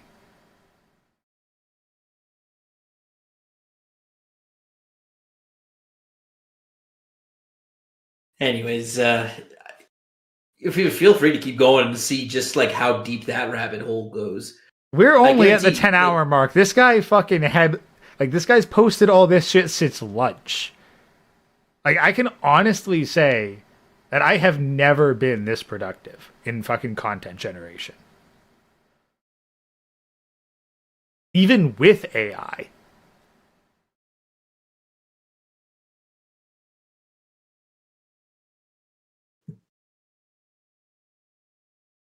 Like, seriously, just like, I'm honestly amazed. Like, this is how fucking doom scrolling happens. He's got a response for everything, right? Like every single person that go, that's why I told you to go look at his replies, because people who come after him, he's always got a response for everything. This guy can get into like a 50 tweet back and forth with someone. I mean, like, and will never ever think that he lost the argument. I've gotten into embarrassingly long arguments in the YouTube comments, but that's proven to be impossible now because like half my shit gets fucking deleted by YouTube. Oh, fucking. Well, we can't have that. Yeah. So that's the thing. Like, you can't have a fucking civilized discussion with somebody in the fucking YouTube comment section. Because you say, okay, I swear they have, like, it used to be that the limits of censor bots was that they couldn't understand context. Now I'm pretty sure they can understand context. Like, I think anyways, before I have an aneurysm, I'm gonna run and grab a drink while you queue up the next article. If you want to go through and do live reactions to half this guy's tweets, go for it. I mean, honestly, I'm not even, like, my eyes are just kind of glazed over just scrolling through this. I'm really not reading half of it, and like I'm seeing fucking repeats and shit too. Oh, you know what? That's the thing. Like, now I'm seeing signs of fucking laziness because just. Now he's fucking responding to shit on old stuff, old screenshots.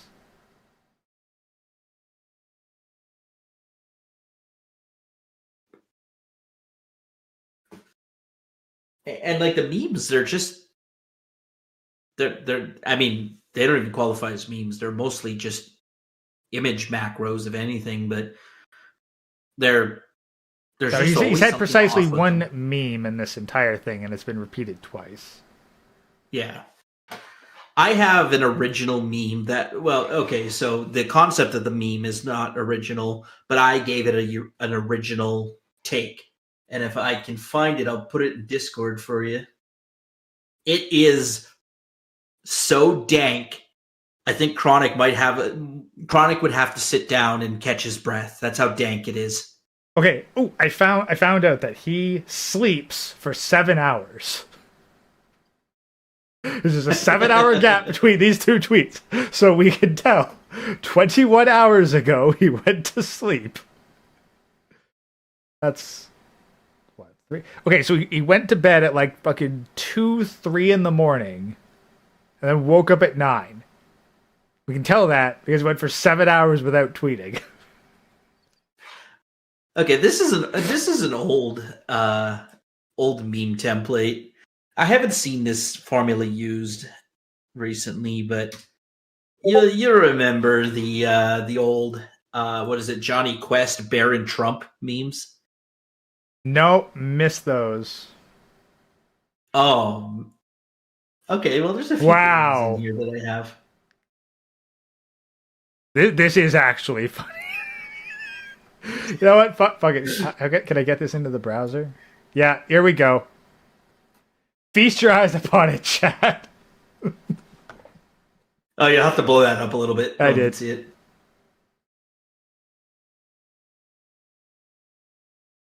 Oh, Chronic's got a new channel again. Yeah, Chronic got nuked. Yeah, no, but apparently now he's got another one. Yeah, well. Greencast IRL. All right. Greencast IRL, guys. You know, all 12 of you, plus who? How many we got on Rumble? I know we got some on Rumble.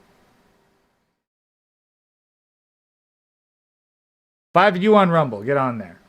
Join this up and get on Chronic's Rumble channel as well.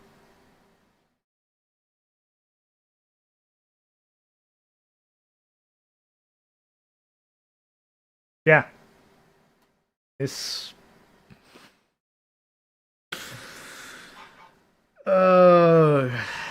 you know, there could definitely be more memes with that kid as fucking Trudeau. I've got his black. Maybe people aren't getting the context of that one. Hang on, let me find. Yeah, his pull it up. Like, yeah, Americans might not. Trudeau blackface. Americans might not know the complexities of why would we portray Justin Trudeau as an Indian kid. That one was not original by me, but that was the inspiration for making mine. Trudeau blackface picture.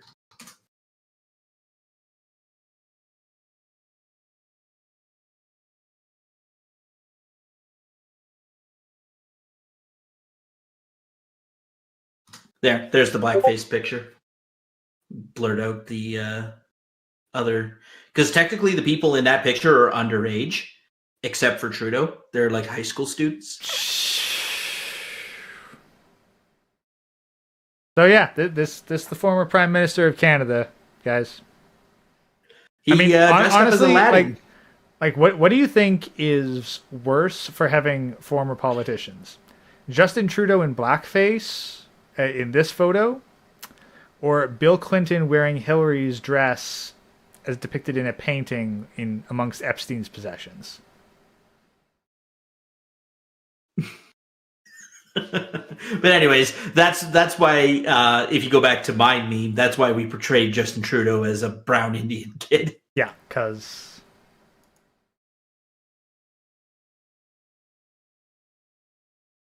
you know, like back when Trudeau was pretending to be straight.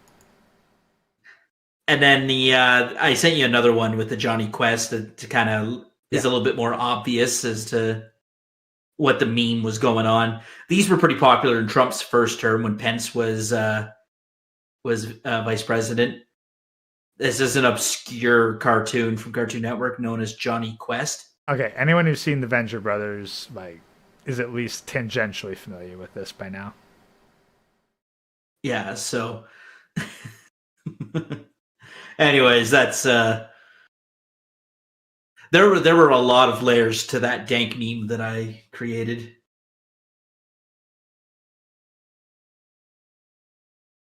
We've got some Canadian memes too. Yeah. I think a lot of people associate maybe less now than maybe 20 years ago, but people associate Canada with like being peacekeepers and whatever. Yeah. Like our military was pretty good in World War II. We were small but effective.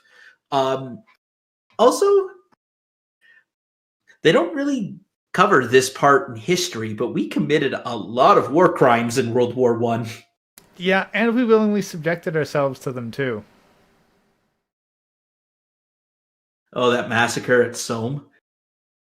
Yeah, well, honestly, like Vimy Ridge is the one I remember the most because it's like that was back in the day. No one else wanted to storm it.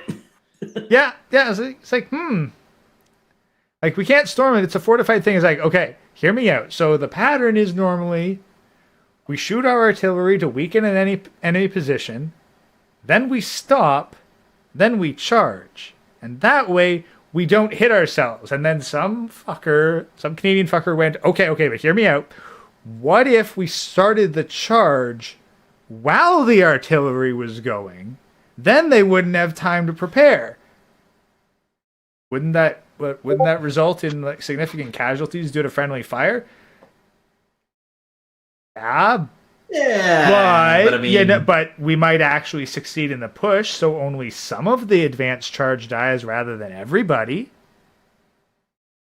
I mean, if we're all going to die in the charge anyway, does it really make a difference? And that's how we won Vimy Ridge. Yep.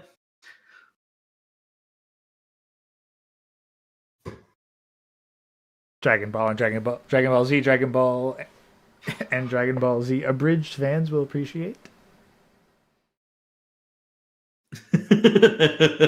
Yeah. You know, honestly, maybe we're all wrong and this was just his Mr. Popo cosplay. I see it. I can see it. Or maybe, I don't know, like, was Disney's Aladdin out at this point? Maybe he was going for that.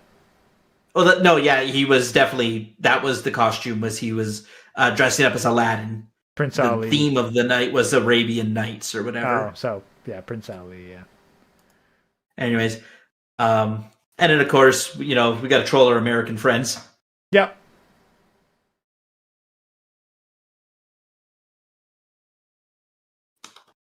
Now, funny thing is, I heard that, like, it was painted white because we burned it down. Well, yeah, they had to cover up the charring. And I'm exactly. Pretty sure it was just like not accurate picture because it wasn't white when they burned it. Yes, the colored painting was not an accurate picture. Yes, the colored painting was not a photographic representation back when. I mean, God, I'm trying to remember of 1812. I'm trying to remember. Like, was the daguerreotype around? No, definitely weren't color photos back then. Oh God, great! You remember the Sesame Street memes? I remember some Sesame Street memes. Those were always 1840s. No, technically, yeah. No, this. Yeah, no, technically this happened before photographs even became a thing.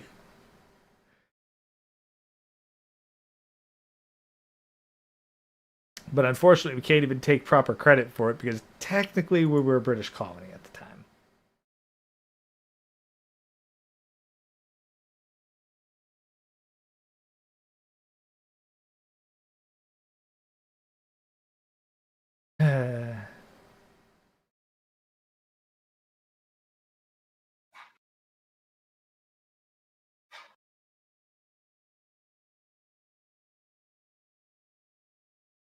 All right, where do we go from here? Gonna tell my kids this was Independence Day. This was a scene from the hit 1996 movie Independence Day. I don't know. I've run through all the topics that I had in mind. So to sum it up, let's do the Poland election then. Yeah. Here we are. So Poland election. This is a classic example of do not celebrate before you cross the touchdown line. Yeah, no showboating at the 5-yard line. Yeah, don't drop the ball before you're fully in. Before you break the plane. Don't moonwalk across the end zone. Actually run. Oh, Chaz. Accurate but true, Chaz. Like this is your late night insomnia ASMR. Canadian politics. For when you're fucking naproxen, just don't hit the same. Anyways, okay, so let's focus. Let's focus. God damn it, Chaz. Not much to talk about here because I don't know a lot about the dynamics of Polish politics. But if you can highlight the spot in the article that shows that there was a lead by that guy, Zaskowski. Zarowski. Sure. Zarowski. He was in the lead at the exit poll time. So exit polls are a thing in the States too. You guys should be pretty familiar with this. When the polls close, So throughout the day, news people will set up at a election voting station, and when people come out, they'll come up and be like, "Hey, can I ask a couple questions? How old are you? What's your education? What's your race and religion? And who'd you vote for?" And then they compile all that data together. They'll weigh it based on U.S. demographics, and they use that to predict, oh, this person won. This person's going to win. And they're called exit polls. So Poland had one of those exit polls published. And exit polls tend to be very, very accurate. Why? Because people just voted. So usually they'll either decline to talk to the media or they will talk to the media. Very few people would lie to the media in that circumstance. So it tends to be quite accurate.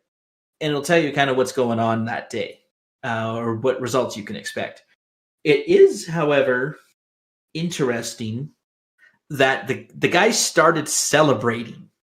You see the next paragraph, he started celebrating after that exit poll was published in Poland, showing him winning. Yeah, he was winning margin. by 50.3, so 0.4%. But turns out when they actually counted all the votes, he lost. It was at 50.9 to 49.1. Yeah, so he lost a grand total of 1.2%. So, and typically, I'm not willing to go out on a limb and say that the pollsters got it wrong. I'm guessing that they had an issue with weighing the votes properly. So it wasn't actually their collection method or their calculations. I think what happened was, in order to properly weigh the results, they need to know the total demographic of the people who voted. And so if a group has an particularly unusual turnout, either high or low, it will skew that number. Well, at 1.2%, like, this is like 5 people. Like, if they, like, depending on the sample size, this could have been like 5 people voting outside of the voting pattern of their demographic. And yes, so a good example of that is it's pretty well known that young people don't typically show up to vote. They have some of the lowest turnouts, right? That 18 to 25 age group have some of the lowest turnout numbers. It's pretty well known in political circles, but every now and then some candidate just really motivates them. And this is purely speculation, but Gray, you tell me, if there is a anti-globalist conservative who says that, an anti-EU, anti-globalist conservative who appeals to young men aged 18 to 25, isn't that overwhelmingly our audience and Chronic's audience? Yeah, like literally the most disenfranchised and abused demographic in the West. Yeah. And of course, the guy so the good guy won in this case. The conservative candidate won the Law and Justice Party or whatever.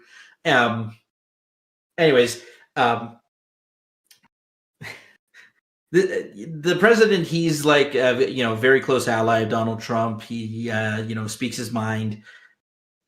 He says a lot of things that disenfranchised young men would want to pay attention to. Like, where did all the jobs go? Why are houses so expensive? Where's our money? Right? Like, now, Gray, the staunch feminist would say, oh, they're just people who don't get laid, young men.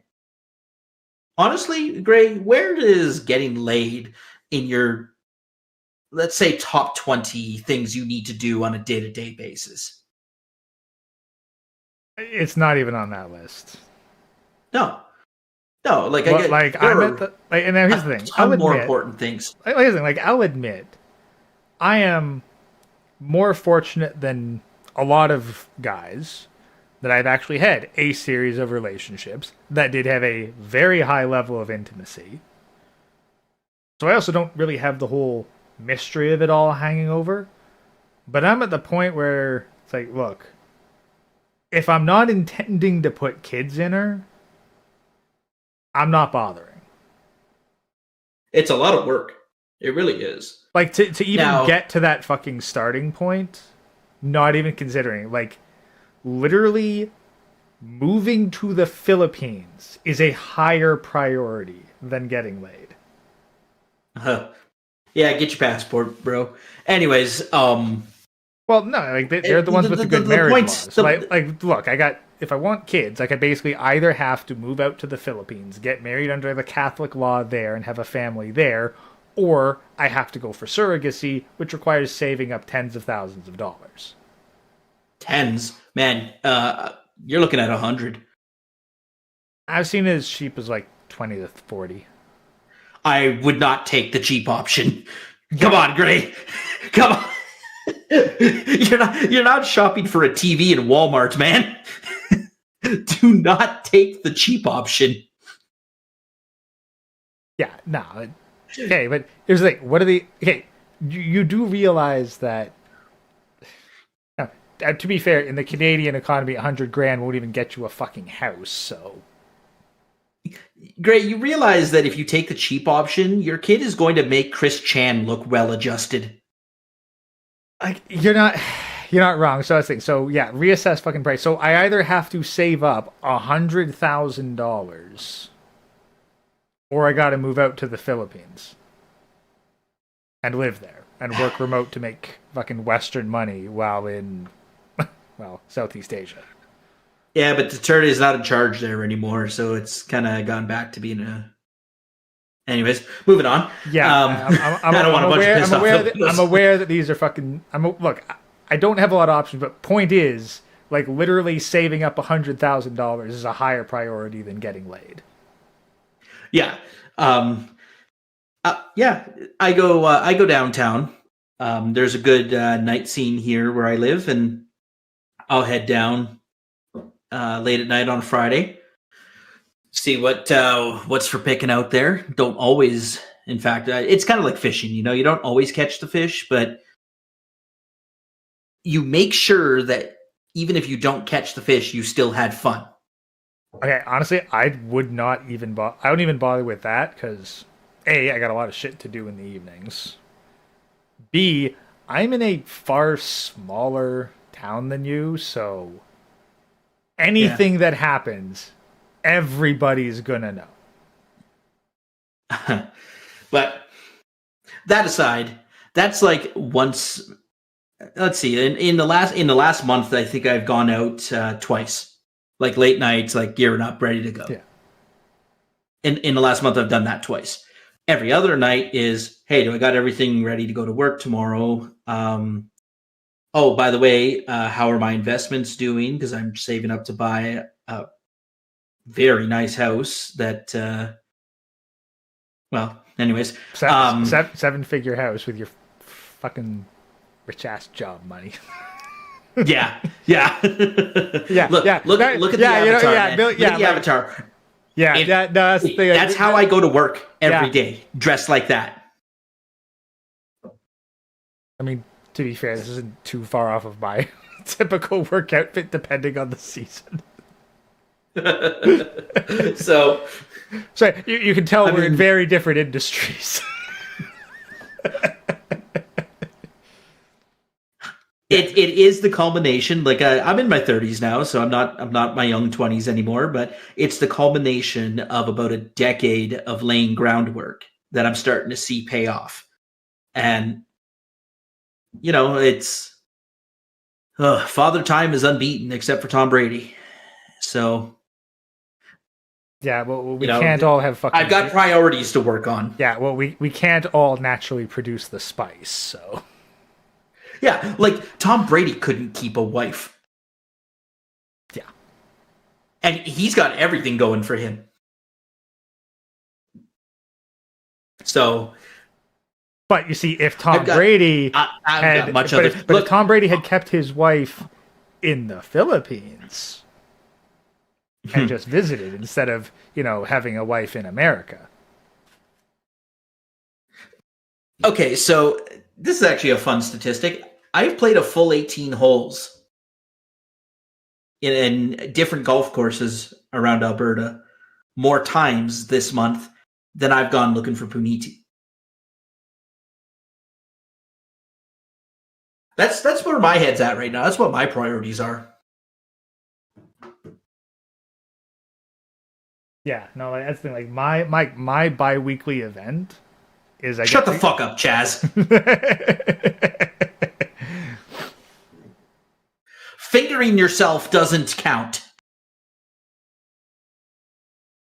He probably plays himself like a flute. Sticks his finger in his ass and then blows. Well, he does have the big ass horns, so Yeah. yeah, no, but like my bi-weekly priority is, am I going to have this army fucking painted and pretty for 40K night? Like that's my fucking bi-weekly event. Yeah, and actually, I'll admit this, it is what it is. I actually don't go to the gym at all, ever. I probably have the body type that makes pisses a lot of people off. People have seen my face before. Yeah, I'm pretty big, but I also keep like pretty large natural tone. Like I do not have to work to maintain pretty good muscles. So I don't know what my maxes are. I haven't tried them in over a decade, I would say. But so in terms of like what I do every day, I'm not even, the gym is out of my top 20. And I would rate going to the gym higher than looking for good puniti, because I know that at least the gym exists and it's out there. yeah, qualifier of good puniti. Yes. I'm pretty sure that if you just wanted like the McDonald's equivalent, you could just go on the back pages and grab something off of there. Well, look, if I wanted a 20,000 surrogate, I'm sure I'd find one at the bar. No, this is Canada, man. They're gonna rig you out for way more than 20 grand. Lifetime alimony and child support? No. Oh no, buddy, it's called a. Goddamn, that was the most Canadian thing I've ever said. But I'm not your buddy, pal. I'm not your pal, guy. I'm not your guy, friend. I'm not your friend, buddy. Oh God. Sometimes you catch yourself, and you're just like, that's. I remember being at a con. You give yourself away. Yeah, no, I actually got called out for saying A when I was at a convention by some fucking American. Oh yeah, but I've been to the States quite a bit. Oh, yeah. Did Chronic break the speed run for getting a channel banned? Oh yeah, no, apparently like he already had one banned today. Yeah, no, I think he probably tried making UCW like 16, and he's probably on a fucking YouTube blacklist, for being honest. Well, yeah, so remember what I said, there was an exploit you could use to determine, if a bunch of accounts were created with the same email address. So, surprise, Google actually has that ability. They can just auto-ban whatever you register, based on an email address. That's doubly worse if you make a Gmail account. Yeah, no. I'm sure that Chronic made a whole new account specifically for this one. I'm pretty sure that he's done that every time, because otherwise they would just auto-ban it. The fact that it lasted a couple hours proves that they had to manually find it and scrub it. Oh no! A couple hours tells me that it was probably auto-banned. Really? I would have thought auto-ban would have actually just, killed it in the womb, would have aborted the channel rather than let it get out into the delivery room.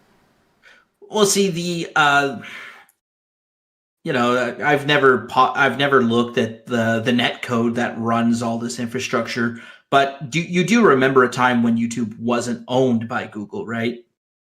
I'm guessing that the marriage of those two companies was not perfect when it came to systems talking to one another. No. And I'm sure that persists to this day. If anyone who's in software development, once you've band-aided something, you just keep slapping more band-aids on top of it. Yeah. You don't ever go back and fix it. Yeah, the Mechanicus approach.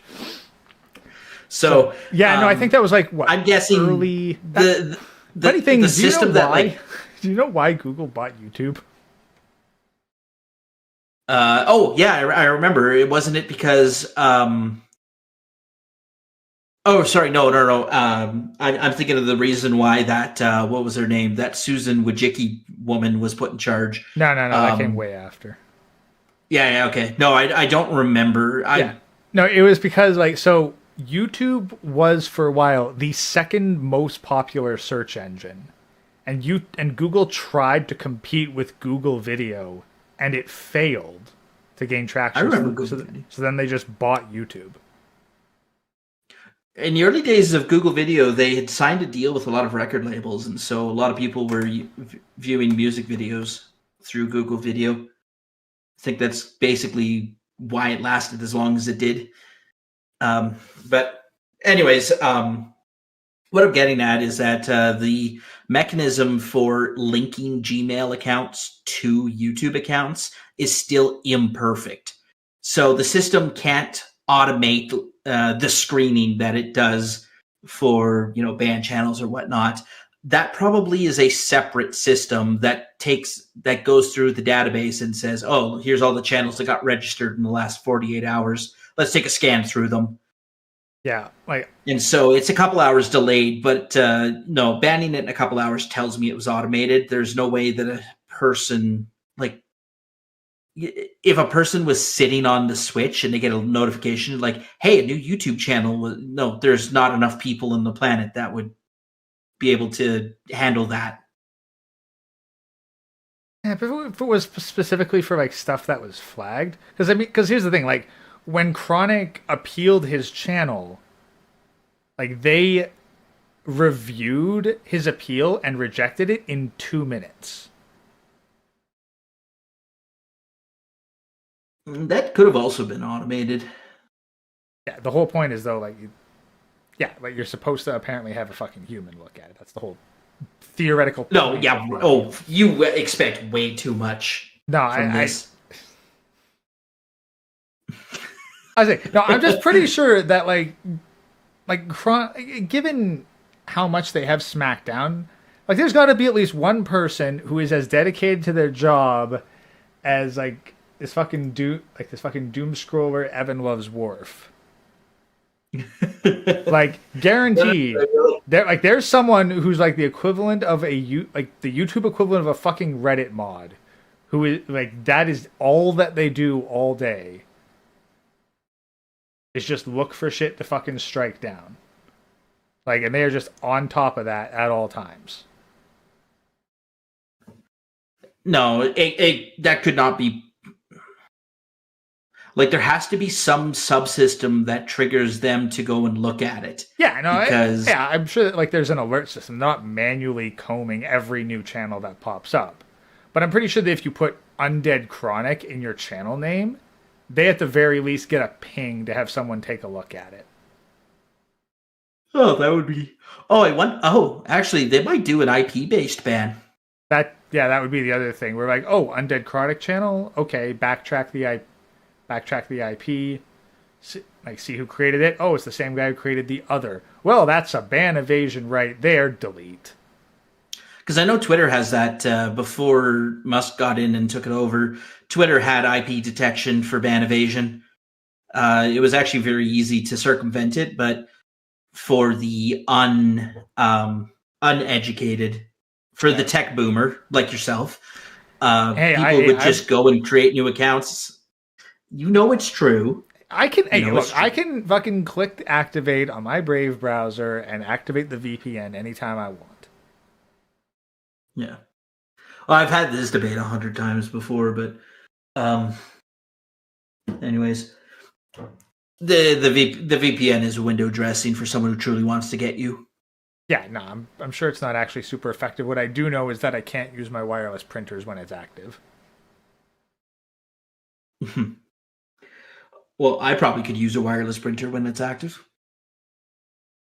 Those things are It's a good thing that the firmware is so ancient on those that you can't, even if you did get remote access into one, you couldn't do anything with it. You couldn't even run like a permissions exploit or anything like that. These things are so goddamn useless. But yeah, you know how people like will hack into like IP cameras and security cams, and I'm pretty sure someone hacked a refrigerator once and made it spit out a bunch of ice. Well, people have fucking like hacked electric cars and like engaged the brakes and shit. Yeah, and like from laptops in another nearby car. Yeah, and like that's the thing is it's one of those here's what that is. You only hear about the successes and not the thousands of failures that occurred before. So it's exactly like watching like, you know, World Stars Poker on whatever sports channel you guys get. You only see the people who win and not the like millions and millions of those who lost. Yeah. Actually, I think that there was a what was it? I saw a graphic a while back that showed that there's like so many hacking attempts, like thousands upon thousands of hacking attempts every minute that target Dubai, and most of them are from China. Yeah, and put hack in air quotes. What they're doing is probably a port scan for anything unsecured. They're looking for easy targets to use as a botnet.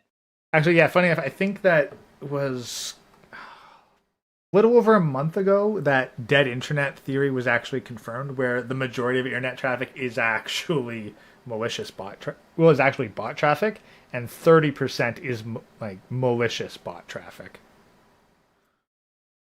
Yeah.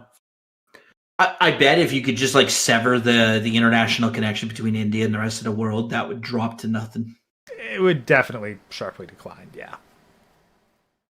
But and these are all automated systems. Like you can just set them up and run and go and grab whatever it is they drink. Probably cow shit. Yeah, well, I'm pretty sure that you get the circle of drink, because they go down to the river, take a sip of that, then they go up river, shit it all out, and then they go back down river and drink it again. Yeah, that's the cycle of life right there. That's the you know what? Moving on. Hey, did you hear they released a brand new they released a new aircraft in GTA Online? It's called the Titan D. It's like a AC-130 inspired, also known as Titan D's nuts.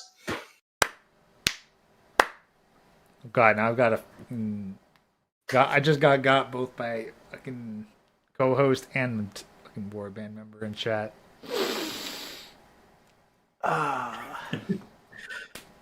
On that note, I think it might be time to sign off. I think we've run through everything, but thanks for coming on. As ran through like a Saturday night thought. Not that either of us would know. We have other shit to do. And you got to watch some cheeks when you're at the gym, man. Oh, I got a home gym specifically so that I did not have to watch damn cheeks. I was like, fuck gym memberships. I will just pay for the damn equipment myself. Yeah, the complex I live in's got a big, actually a really nice gym here. If I ever bothered to use it. Yeah, well, apparently... I wish they had a swimming pool. See, if they had a swimming pool, I'd be there. Apparently your body runs on fucking Baki logic, where while you're sleeping, you can do psychological muscle training, and your muscles will actually gain mass and bulk. Yeah, like, if people look at me, they're like, oh, that guy's pretty big. He's fat. I'm 240 pounds, 5'8". I think I'm like 60 pounds overweight or something. But I'm also a mountain climber. So... not a lot of people I know who are 60 pounds overweight can summit Rocky Mountains. Yeah, you've probably got... we're not talking like the little hills in the foothills region. Like I've been over 11,000 feet before. Yeah, so that's the thing. Like most people need like their whole hand to open a fucking jar. You need 2 fingers. Yeah, maybe. I don't know. I got small hands. Maybe the jar's not a good example. But No, anyways, but like just, like I just said, in terms of grip strength, I've heard that mountain climbers actually are very good at a wide variety of exercises because of their grip strength, especially in their fingertips, is so fucking insane. Oh, and the grip on my big toe, for crying out loud. Oh. I have had to balance on one toe on a ledge before. Yeah, so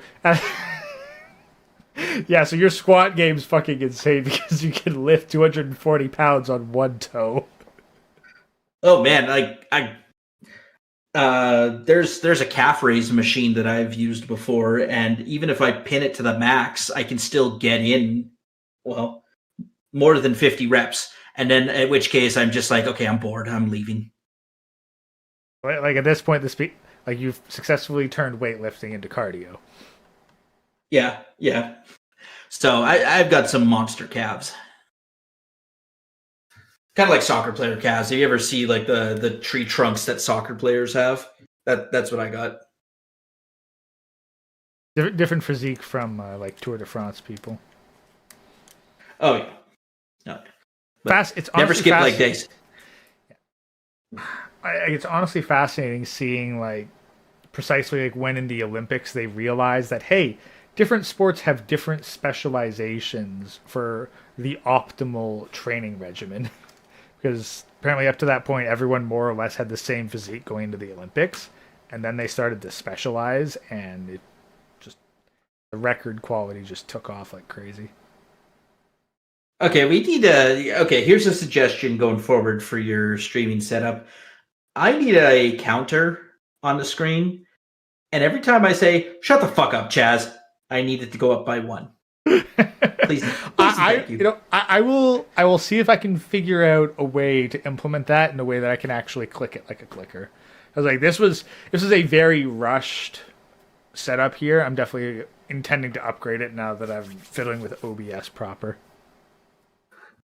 Skipping leg day, I get it, you hate squats, but then find something else. There are so many other ways to improve your leg game. I mean, but man, if you have like if you look like Gray's avatar and you stand on a pair of chicken legs, I will kick your ass.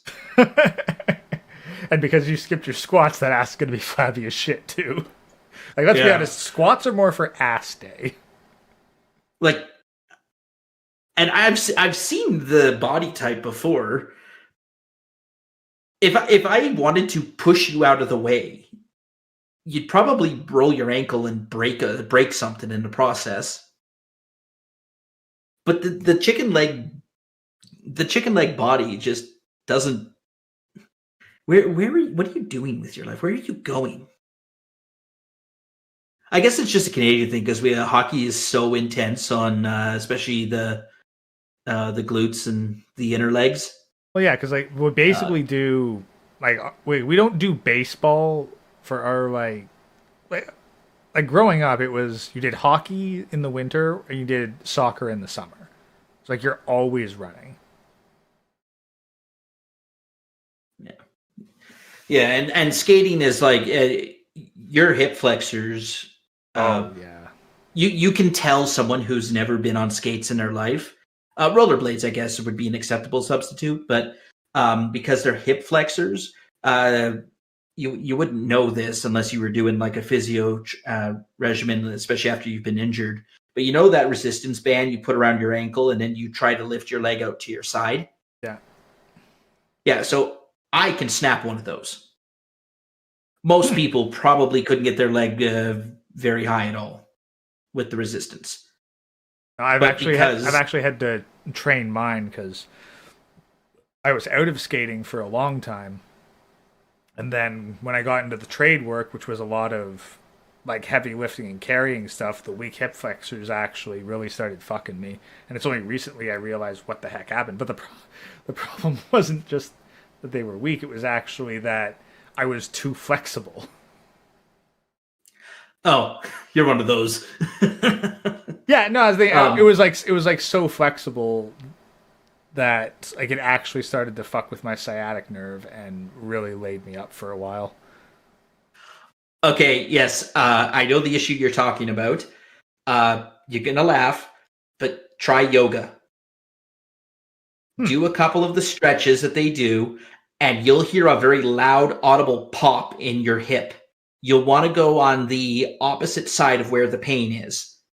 So if the pain's your left sciatic or left side of the lower back, you'll want to do a right swan or whatever. I think the thing is I've tried like the various SI joints, and no, apparently it's like my piriformis muscle is long, so like my interior rotation on my bad leg is significantly greater than it should be, and I need to tighten up that by basically using those resistance bands, like wrap it around my thighs and essentially plank with them in order to build it up. And then I have to do like squats with resistance bands as well to build up the stability there, because like it's not something with the sacroiliac joint, which is what would probably cause the pop stuff. No, it's a Nope. So yeah, the sacroiliac joint, which is a chiropractor term. Well, it's also a real part of your body, but chiropractors talk about it quite a bit. But no, it's not the joint. It's it's a set of muscles. I don't know their name, but they extend from the buttocks clear over. They're supposed to go over your hip, but for some people, where those ligaments stretch out quite a bit, they can actually fall between the hip joint of your femur, and they can get lodged in the ball socket there. Oh. And it causes, because it yanks the muscle further than it should be, because it's pulling it around the bone, it's going to pull your spine out of alignment and give you a nasty pain on the opposite side it pulls on. So if you get into yoga, they will teach you how to do a couple of very specific bends. And what that does is it actually forces the ball joint to tighten up, and it pops the muscle from the spot it catches on. That's what that loud audible pop will be. I'm telling you, it's loud enough that someone standing beside you could hear it. I mean, I got the yoga mat already. You may as well. Like, can't hurt that into the routine. So, nice try, Chaz, but absolute fail on spelling ball sockets. So you also didn't spell favorite correctly, so...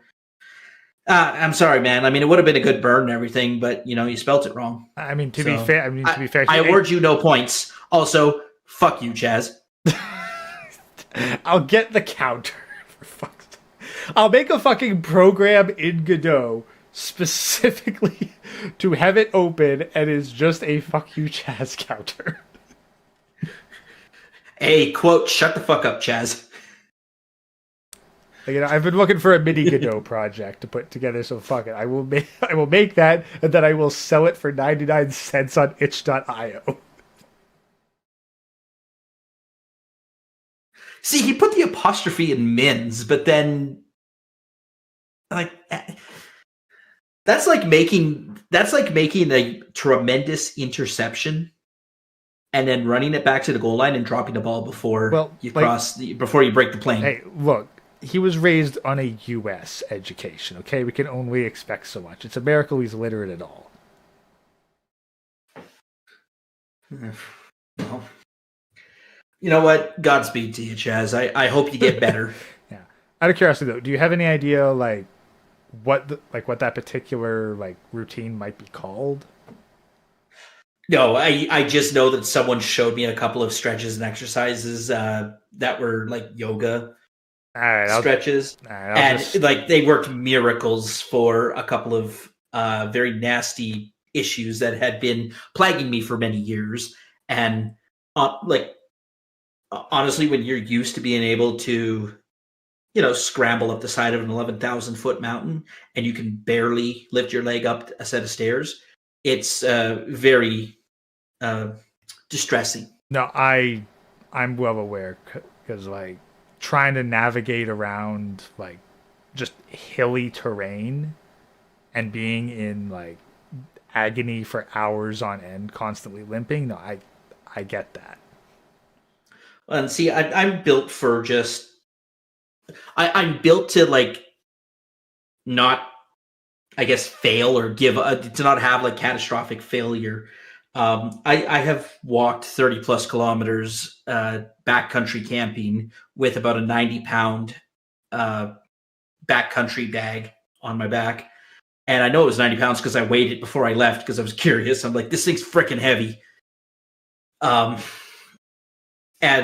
I can cover 30 kilometers and like my feet get very painful, swollen.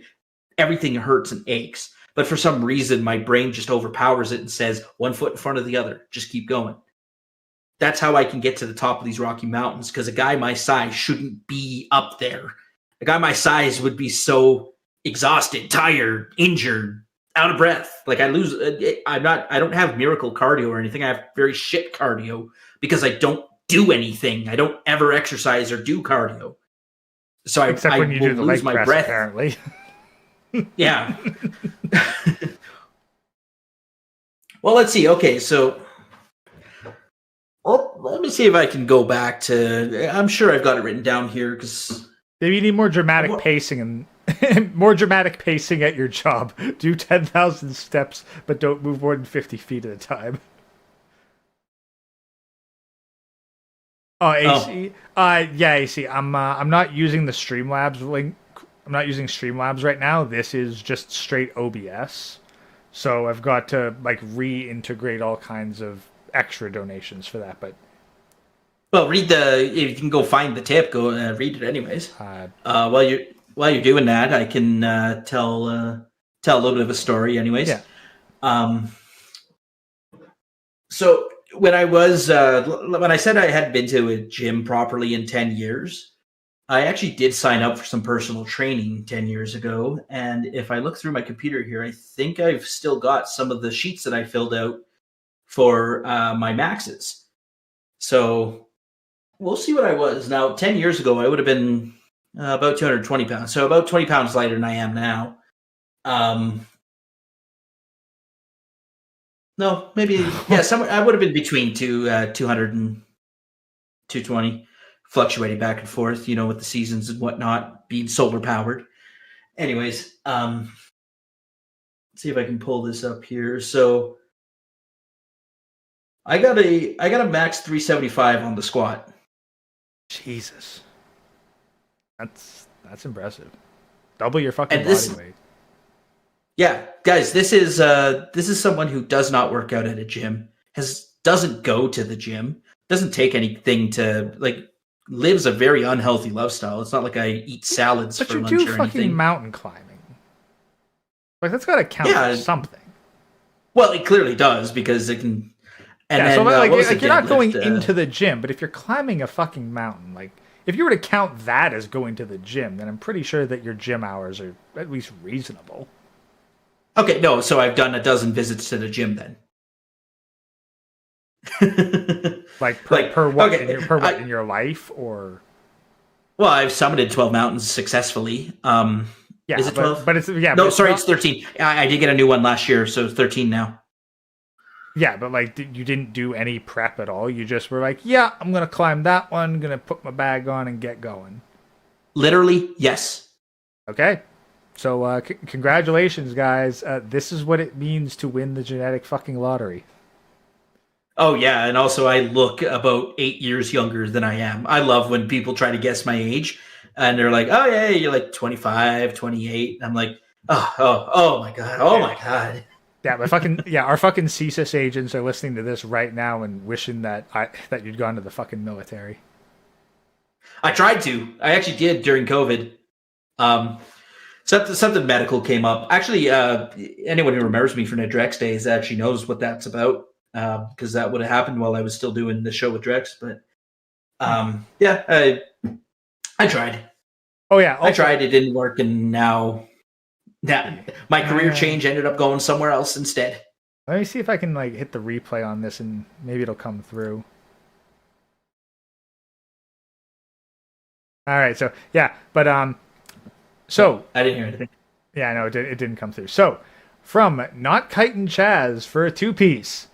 I sometimes like to goon to Adachi, but that's only after I make out with my Bigfoot body pillow. I don't tell anyone, but I love that Bigfoot hussy. I secretly like to make Adachi virtual models dress and roleplay as Bigfoot.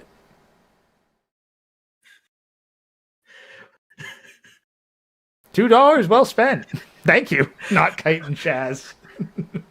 Hey, Chaz, what happened to that Amy plushie? Yeah, it's Chaz. We know that's not you. It's in the name, not Kite and Chaz.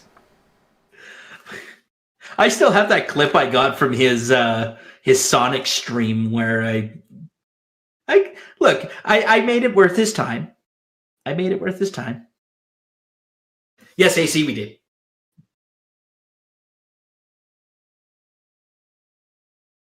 Why involve me at all, though? Well, okay, so I'm about to take your ass to school here, Chaz. When we say it's not Chaz, then how are we involving you? Because if you're going to simultaneously say that involvement requires an action on someone's part, requires some sort of intentional action, a mens rea, if you will. Just for using your name. But then it says not Kite and Chaz, which denotes the absence of something or a, lack of substance. Yeah, you see, Chaz, the problem is... How can you both be nothing and something at the same time? Your Honor, I rest my case. Yeah, you see, Chaz, the thing is, you need a croaky. You don't have a croaky. So all we can go with is not Kite and Chaz. Like, there's no Mirrorverse version of you yet. You have to find it, or at least cultivate it. Well, you know what? I'm going to create one right now. I'm going to call it Straight Hair Across. That's the opposite of Chaz. Okay, Chaz, you sure you really want to go for on the gay offensive in June? Well, your avatar wears a frickin' Hawaiian shirt. Yeah, no, actually, funny thing. So, you know how a whole bunch of companies have actually dropped the pride flag from their logo this year? Yeah, I did see that. I'm surprised we didn't have it in our news. Well, here's the other thing. This has been shocking to me. I haven't seen any public pride flags. Like, I've seen them, in the stores that are usually, already flying the flags fucking year-round. But, no, it's Canadian flags only down fucking Main Street. Not a single pride flag. And they used to be there every year. Hang on a second. I gotta interrupt this line of thought. Shut the fuck up, Chaz. We're at counter at least 7 at this point. You're about as innocent as Casey Anthony. Oh, damn. Sorry, it took me a second to remember who that was. Yeah, honest. Yeah, for him, you got to basically take bets on, how long is he going to last in prison? Anyways, yeah, no, I did notice that, honestly, it was because of Trump's victory. Yes. And nothing else. There certainly was a weight lifted off the entire planet when those results were announced, and that it was such a large margin too.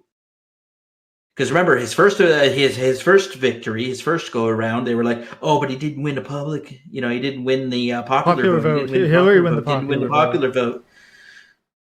Well, now they can't say that. Yeah, now they can't say that. Yeah, the second it one, was a win. No matter how you win slice the popular vote, I think, and then yeah, he did. He killed it. Yeah, and then then he basically had a perfect record this time. It's very rare that you go 7 for 7 in swing states in any election.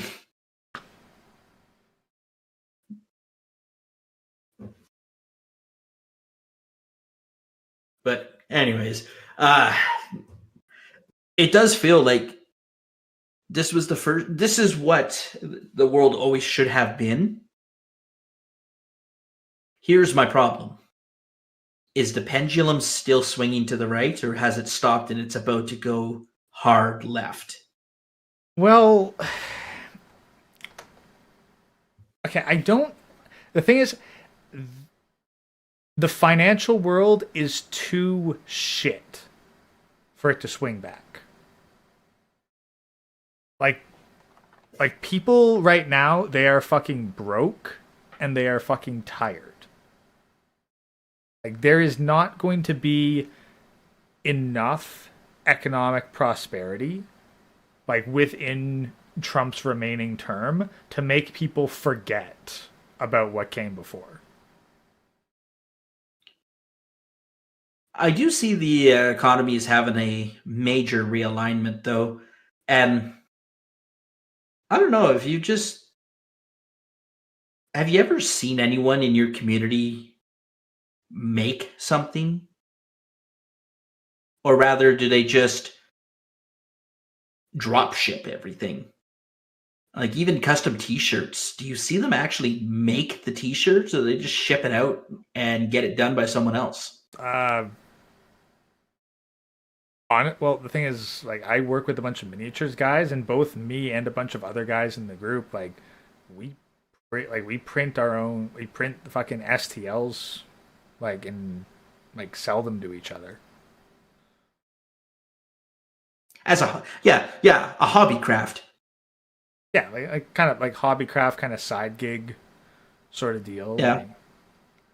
Like we all know, like a game store in our town, right? And what do you think the game store's primary revenue generator is? Do you think it's those minis? Because I don't think so. Not it's Magic cards, 100%. The minis come in second, but Magic cards and board games. Or space rental, especially for my game store, renting the spaces, that makes them quite a bit of money too. Yeah, no, they ours doesn't rent out the space for like definitely not that much, but they do host a lot of events in that space. Oh, if they're doing like hosted tourneys, that will drive a lot of money too. Yeah, like hosted tourneys. So that's where like Magic cards make up a shit ton of the money. And then for like the more casual visitors, board games drive the secondary bit. Minis probably don't drive it quite as much, but but it's definitely a part of the revenue. Honestly, I'd probably be driving a shit ton of that if Games Workshop hadn't become unacceptable to me and I switched wholeheartedly over to 3D printing. Now I'm their competitor. Well, and I'm sure that that applies to many aspects of our economy too.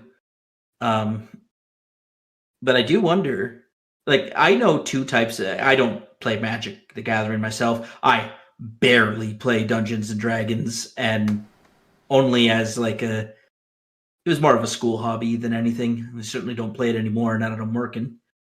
But I've only ever known like two types of Magic players. You got your casual. They'll go in, they'll buy a couple packs, and that's it. You don't make your money. You don't make money off them. You don't. But then there's like almost any, you could describe any hobby this way. There are your super hardcores that essentially float your business. Yeah, like that's it. The whales. Yes. Yeah.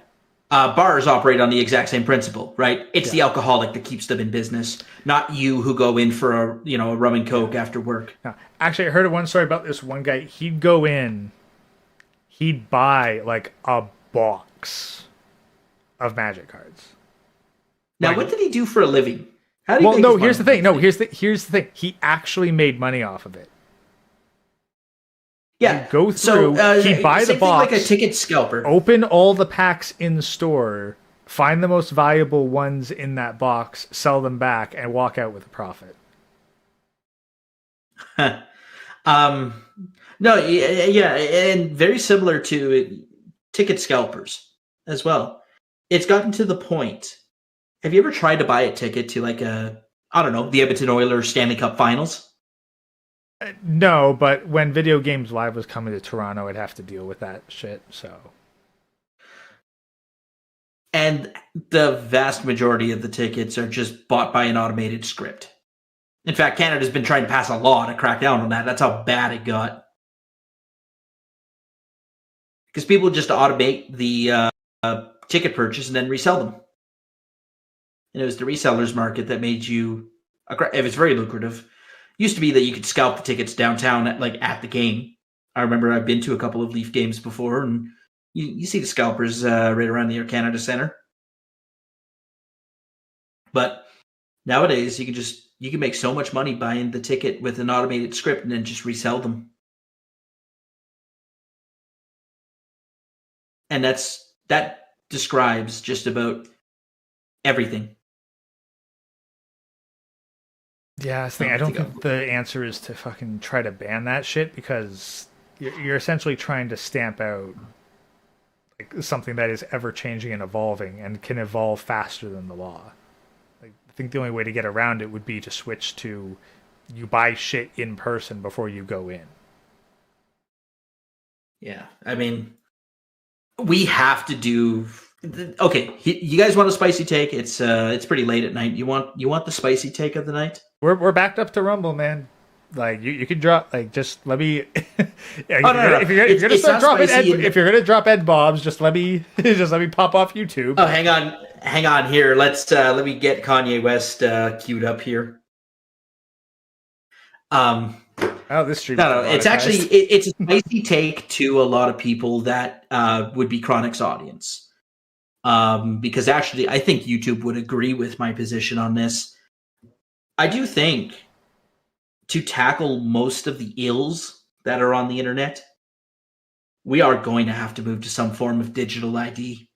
And I really do think that we're going to get there a lot quicker than most people are ready for.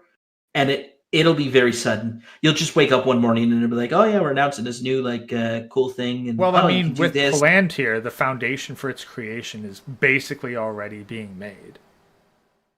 Yeah, so like it's in progress. I don't think digital ID is even a question of is it going to happen. It's going to happen. But I mean, a digital ID to even log into most websites.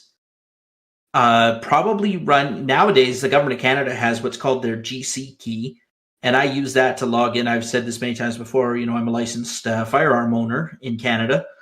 I deal with the federal government for that. You deal with the federal government for taxes, for all sorts of. I'm running my business, of course, corporate corporations Canada, that kind of stuff. You got to register that stuff. It's all done through this portal, and it's all one password and one username called a GC key, Government of Canada key. And there's not a whole lot separating that from requiring biometric verification. Nowadays, they just send a text to your phone, but we all know how dumb that system is, how easy it is to exploit. I mean, honestly, though, like, what would even be a reliable biometric? A hashed value of your DNA sequence.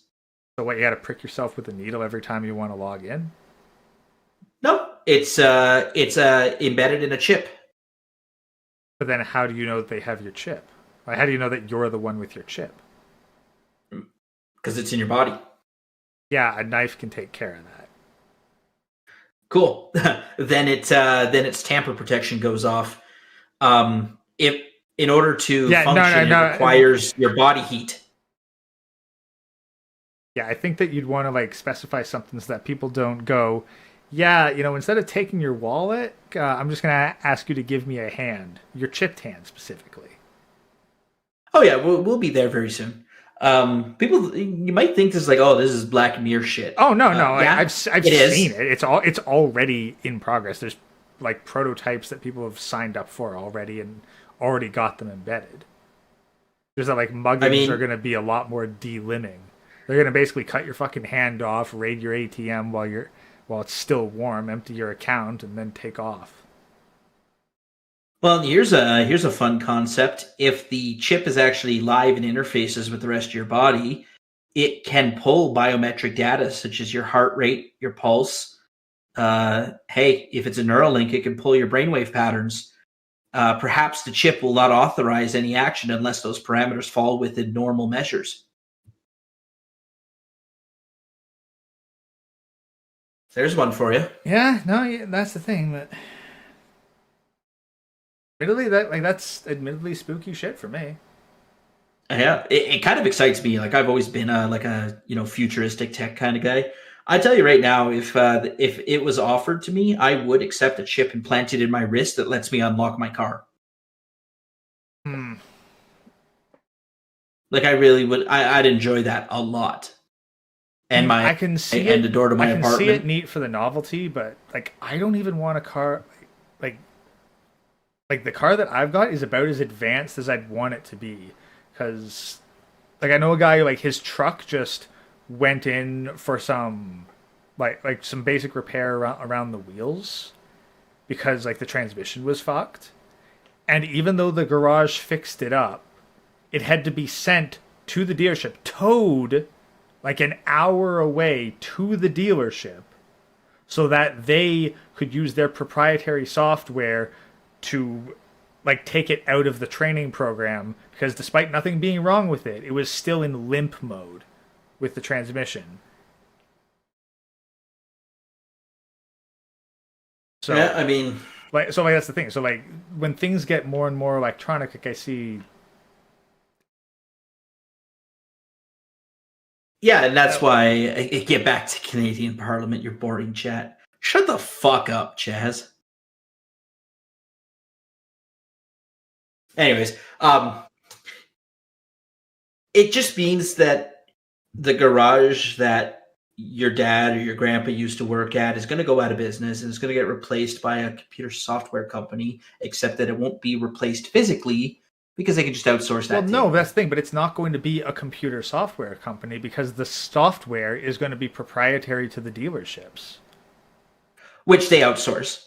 Don't kid yourself. The GM doesn't hire a bunch of software engineers. They just outsource that. No, but shit. like you're going to have to go specifically to the GM dealership and the GM garage. You won't be able to go to a generic garage that works on all kinds of different makes. Every single vehicle is going to be restricted solely to their brand of vehicle, and you won't be able to get it serviced anywhere else. Oh no, I don't think they'd go that far. They've already gone that far. Again, like the dude got it fixed at a generic shop, but it would not run until it had been towed specifically to the dealership, specifically to their proprietary garage. So we're already at that point. Oh no, he got screwed. There is it's the difference between like even printer ink. Right, you can get your genuine Canon ink, but then you can also get the off-brand Canon ink, and it works. With limp mode, you're picking on Chaz again. Give that guy a wrench and take Chaz's away. I can't be too mean to Chaz because I'm planning on torturing him with like a Dwarf Fortress sort of challenge run series, so I gotta at least bribe him with that. Too mean to Chaz? I didn't realize that was a valid sentence.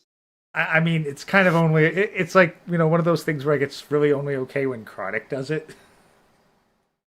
Oh man, the way Chronic used to torture Manic, I'm sure he still has PTSD from that. Because you've seen Manic's latest content, he's clearly channeling that PTSD into covering the most unhinged people on the internet. Oh yeah, I mean he's been desensitized. He has seen it. Yeah, no, I think like Jack Murphy was the straw that broke him.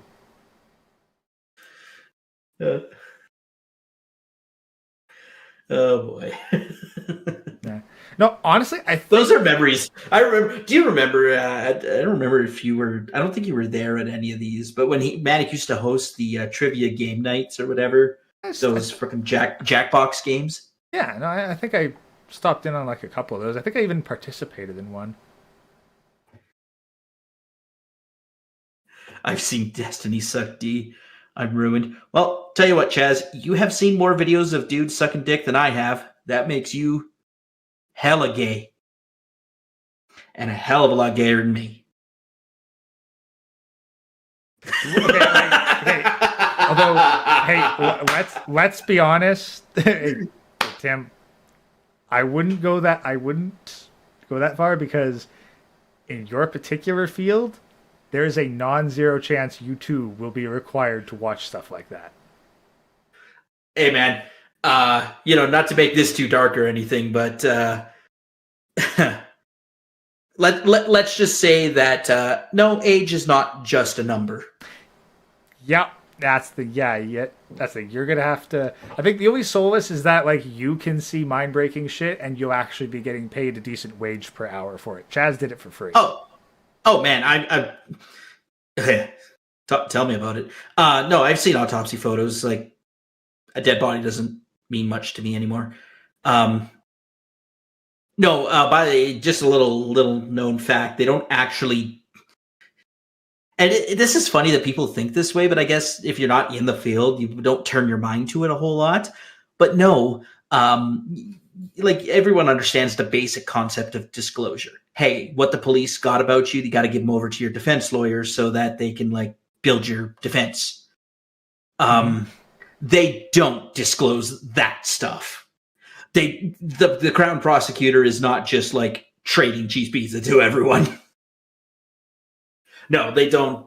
They don't send you the actual stuff. They send you like a forensic report that's it meets definition, and it was this many. Yeah, they have a designated guy that absorbs all the trauma. Yeah, I've met the guy. Guys look dead inside. No, not particularly. You wouldn't know if you met him for lunch or something. You wouldn't know that's what he does for a living. They do cycle them out, though. They're only allowed to be there for a couple of years. I don't remember how long exactly, but they do cycle them out. Yeah, and I remember. But yeah, you wouldn't know that's his job just to meet him for lunch or anything. I imagine. Yeah, I don't know if they'd always done that. I remember there's an old Reader's Digest story about a guy who's like it was his job to investigate that kind of shit, and yeah, you saw his photo and his eyes, like he'd clearly seen some shit. So, yeah, but yeah, I imagine like in the time since then they've introduced the cycle program to. It's kind of like radiation. You don't keep one guy in there for too long. You cycle them out. Yeah, that's essentially what it is. Anyways, to move this conversation out of this realm very quickly, as we have this dank meme showing on the photo on the video. Yeah, for like the last hour. Yeah, pick surprisingly related. Here, we'll put this up to like give everyone a reminder to go join Chronic's new channel. 12 subscribers, guys. Let's see how fast this beats what my channel has. Actually, what the hell is that picture? That is Undead Chronic and Tracer from Overwatch.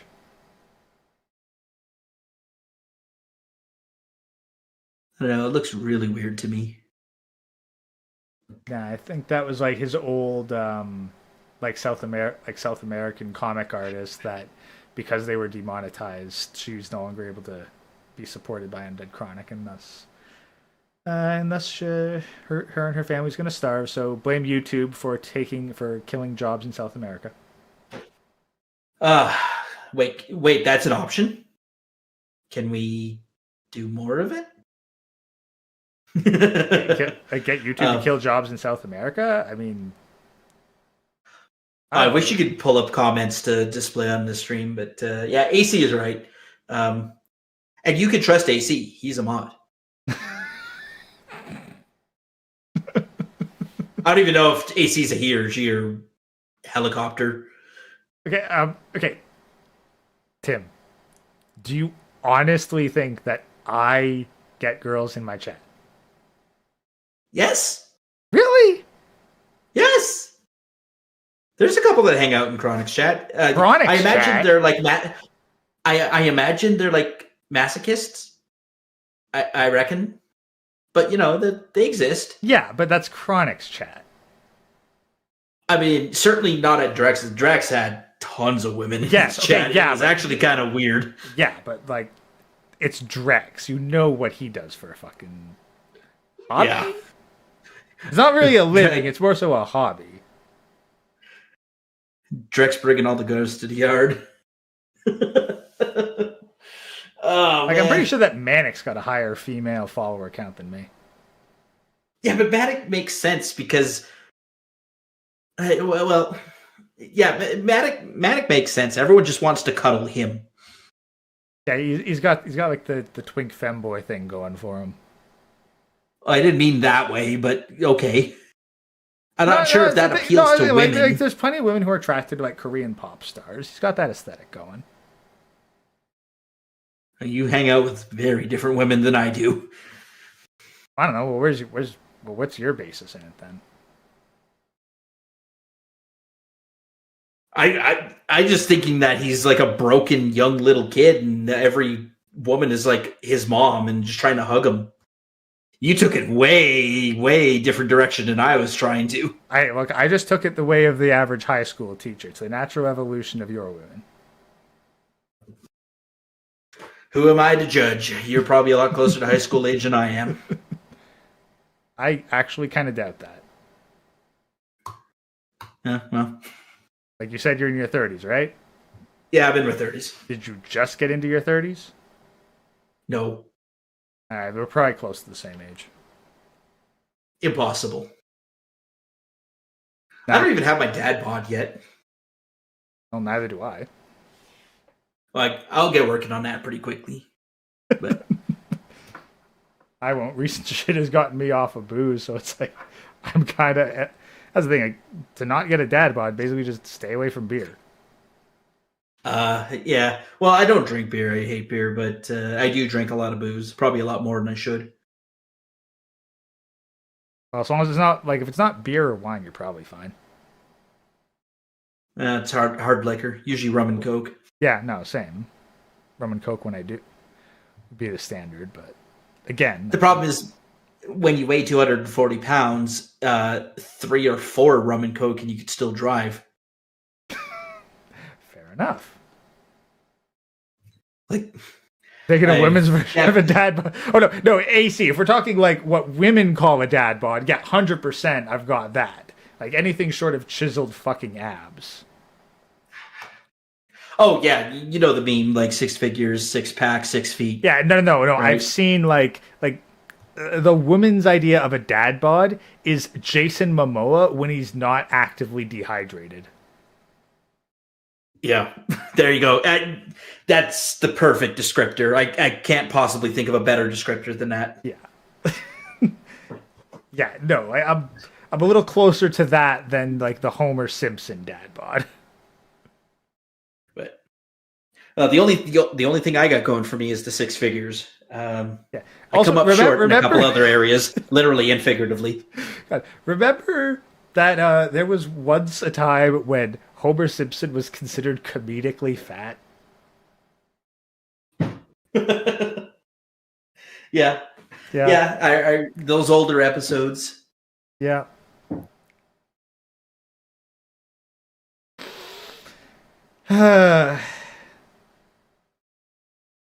Chaz is projecting again.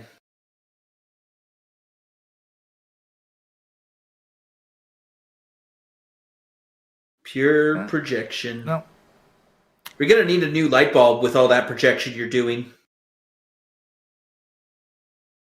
Chaz, tying a rope around your neck isn't how you get hung. Not that way. That one caught me off guard. Sounds like you're in the middle of taking a drink when that happened. No, just... I was just leaning forward and like not looking at chat, and then you just got me with that. I would be interested in having like a more in-depth description about like the chip stuff, honestly, because it is getting late, so I do want to wrap it up. But like a discussion on like the advancements in tech. Like, it would be a tech talk. I haven't done a tech talk Tuesday in fucking ages, but like that'd be a good next. Definitely. Like, I'd go to an engineering draft board, CAD, and just like engineer myself a digital ID chip that hashes your DNA profiles, so that first of all, you're not just giving your genetic info out to everyone; it's a hash value, but also that it would be extremely difficult to fake and to conduct fraud with it. But unfortunately, if I invent something that powerful, you will have to use it to log into your computer, and they will not let you create YouTube accounts without putting your chip in. Yeah, and that's the thing, because like we know how much power they're willing to exercise from the Canadian truckers. So not a stretch to see how far. Could you imagine for a moment? You know how like almost every website lets you sign in with your Gmail account? Yeah. What if Microsoft took that a step further and said, "Hey, YouTube, people can start a channel using their Windows Hello ID." Yeah. Which is your facial recognition, your or your fingerprint if you've got a fingerprint reader like my work laptop does. Oh yeah, that was a funny line. Good job, Chaz, bringing up a line from epic rap battles of history. Oh geez, Bill Gates, why'd you name your company after your dick? Good reference there, Chaz. Here, package it up, send it back to 2005 when it was relevant. Now the thing is, if that becomes the standard, I mean, honestly, I can almost see a good thing coming of it in the sense that Tor and Linux will become popular amongst most people, and then everybody else. Like I think you'll basically have like the internet as a whole will become Facebook, and then the dark web will become like 2001's internet. Hey, you want to say that to my face, asshole?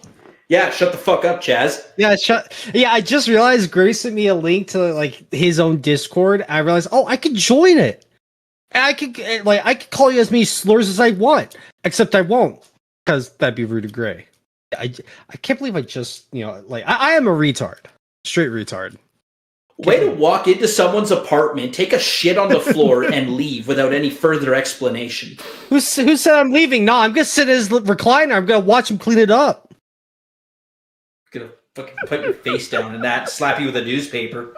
Blah, blah, blah, blah, blah, blah. Look, I'm just gonna say this, Gray. This has been a dog shit stream. At least the last 30 minutes. The title says Canadian Federal Election Fallout.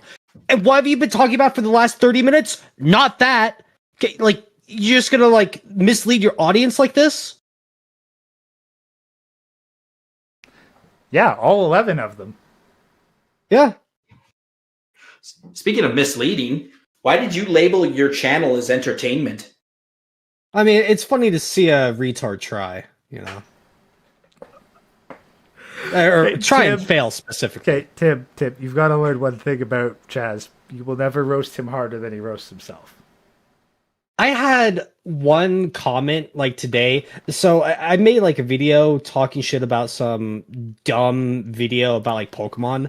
And in my response, a lot of people came at me being like, oh, you're transphobic and blah, blah, blah. And one motherfucker tried to come at me with oh, if this is what your content's like, it's not high quality or some shit like that. I'm just like, you could call me stupid, you could call me blah, blah, blah, this, and this, but to tell me that my content doesn't at least have some quality to it, I'm sorry, that's just a step too far, I'll try. Here's a serious question. Do you try to be funny in your videos? I actually really do. I do try to think from the perspective of who's watching this and would this joke break the pace of the point I'm trying to make? Is it too long, too short? Does it add to something? So I do try to, tell good jokes. Some land, some don't, but as long as they're snappy enough and don't take too long, you'll forget the dumb, bad joke that didn't land because, hey, here's a new one that probably does. I have never heard someone since Tom Myers autistically explain comedy like that ever in my life.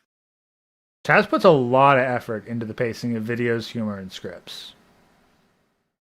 It's something that I've come to understand. Just because, because I don't have a job and I don't touch grass, I watch a lot of YouTube content. And I've been able to understand what makes something good and what doesn't. So, yeah, I use my time very well. Clearly. I mean, you built up a pretty damn good channel, so... Thanks, Like, you can't really argue with the results. but I've been in Tim, that channel. all the Tim, all the shit slinging aside, I hope you're doing all right. Oh yeah, man. Yeah. It's all good. It's all in good fun. We'd all have a beer together. Hell yeah. Again, this Then is. I mean, I'd have Everclear. Little bitch boys like you can have your beers. Yeah, it's funny. I have I remember this when you very early in your career with UC, and the Everclear memes were a thing. And I remember thinking at the time to myself, "Oh wow, there actually was someone as stupid as me willing to take a shot of wood grain alcohol." Bro, not just one shot. There have been times where I've gotten up to like 3 shots. I mean, like, but have you? Okay, but Tim, have you taken the Native American challenge yet? Okay, you're gonna have to be a hell of a lot. You're gonna have to be a hell of a lot more specific. There's there's 3 or 4 I'm thinking of right now. I don't know which one you're referring to, and I don't want to really out myself. The one where you get your alcohol from Shoppers Drug Mart. Oh, the mouthwash. Yeah. No, not I the thought you were mouthwash. thinking the hand sanitizer for a moment. I'm talking the rubbing alcohol. Yeah, that's the good shit. Rubbing alcohol just makes you numb. It's I mean, is that alcohol? That's what alcohol is for, to make you numb. All I'm saying is Everclear and rubbing alcohol is the fastest way to do that. You could take, a 6-pack, a couple shots of whiskey, and eventually you'll hit that result. But like 2 shots of Everclear, just a quick swig of rubbing alcohol, and boom, you're fucked up. And like, that's life in general, the end result. That's what you're striving for. Fuck the whole, it's not about the destination, it's about the journey. Nah, fuck the journey. I just want to get where I'm going and move on. This is what speedrunning does to a motherfucker. I got speedrun that shit. Exactly. If I could find some time shave off a couple extra frames, I'll do it.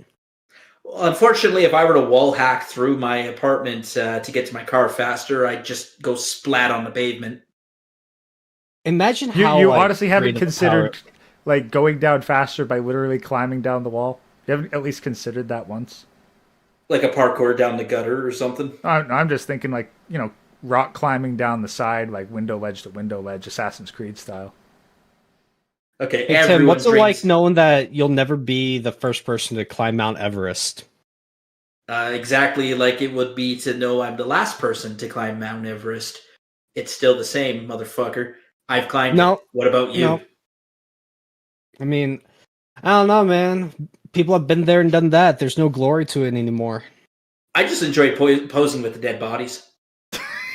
That's so. I love that fact about Everest, about how there will just be bodies on the mountain because you can't move them, and the fact that some of them have become actual markers, like, oh, I reached dead corpse number 3. That I know I'm right here on the mountain. That's insane. Green boots. Oh, yeah, I think they moved boots. him. Yeah. And on your left, you'll see Debbie from accounting, circa 2006. She decided to be the first vegan in order to climb Mount Everest. If I knew I was going to die and I could do a specific pose, obviously I'd die in Yamcha's pose, right? Like, that's the obvious one. I don't know. I feel like I'd do like a reverse bridge or something. I don't know. Make a game out of it. See, I'd be tempted. I'd dare someone to just like crawl underneath me. And when they do that, I like collapse on them. And then they get like swept down the mountain and die because are you just describing how you have sex? Just collapse on the bitch and pass out? I know it's a foreign concept to you, Chaz, but yeah. There is. I mean, you could ask your mom last night. She could tell you all the things we did together. Buddy, my mom deserves to be happy. If you think you can handle her, go right for it. I mean, my goal isn't to make her happy, it's to make her satisfied. And sometimes calling her a dumb bitch whore is exactly what she needs to, get there. Now, afterwards, she might cry a little bit, but then, she's just proved my point that she's just some dumb little bitch. Buddy, my mother's legit a lumberjack. She'd grab your horn, tie it around your neck, and strangle you with it. I mean, she could try her best. I mean, all I'm gonna say is that just makes it even more fun. Seeing her try. All the more power to you, buddy. Yep. All the more power to your mom. We're gonna see a fucking reenactment of Hercules versus the Amazons and their negotiations. Okay, look. I don't care how old you get. I fucked your mom jokes will never get old. Like, I'll be in my 50s talking with the boys, assuming I'm still alive, of course. And, I'll just say, hey, buddy, remember that time I, had sex with your mom? And everybody's just gonna fucking laugh. Well, yeah, but that's when your kid goes, "Yes, Dad, we heard. You showed us the video." Fuck. I would show my kids me like raw dogging. You would 100%, Chaz. You are 100% the kind of guy who would use an "I fucked your mom" joke on your own children to win an argument, of course. You're making a false. What's with the curfew, Dad? It's still bright outside. It's only 8:00. Why do I have to stay at home? I don't know. To me, maybe it's because I fucked your mom last night. How about that? It's like, how do you respond to that without sounding angry? The way you respond to that is the kid says, "Well, I've been deeper in her than you've ever been." I don't know. I think he's still my sperm, so like that's still me. No, it's not. That's not how DNA works. No. Little Timmy doesn't know that. Little Timmy's... It's my kid. He's a fucking idiot. He's a retard. It's your kid. He's probably so fucking autistic. Like, this is where horseshoe theory is going to come into play here. This kid is going to be so retarded and autistic that it wraps around and he ends up being secretly a genius. I just need to find the most autistic, retarded woman that, wouldn't feel wrong to sleep with, right? Morally, of course. Sorry, Roseanne Barr is not available. Yeah. But I need to find a woman who is just on my exact wavelength, so, it balances out. So we have... I actually might know someone. You can she is a YouTuber. You can look her up. Aiden Paladin. Oh, yeah. Aiden Paladin. Yeah, and you know where I'm going with this. Great. You know where I'm going with this. So AD AYDIN. Yeah.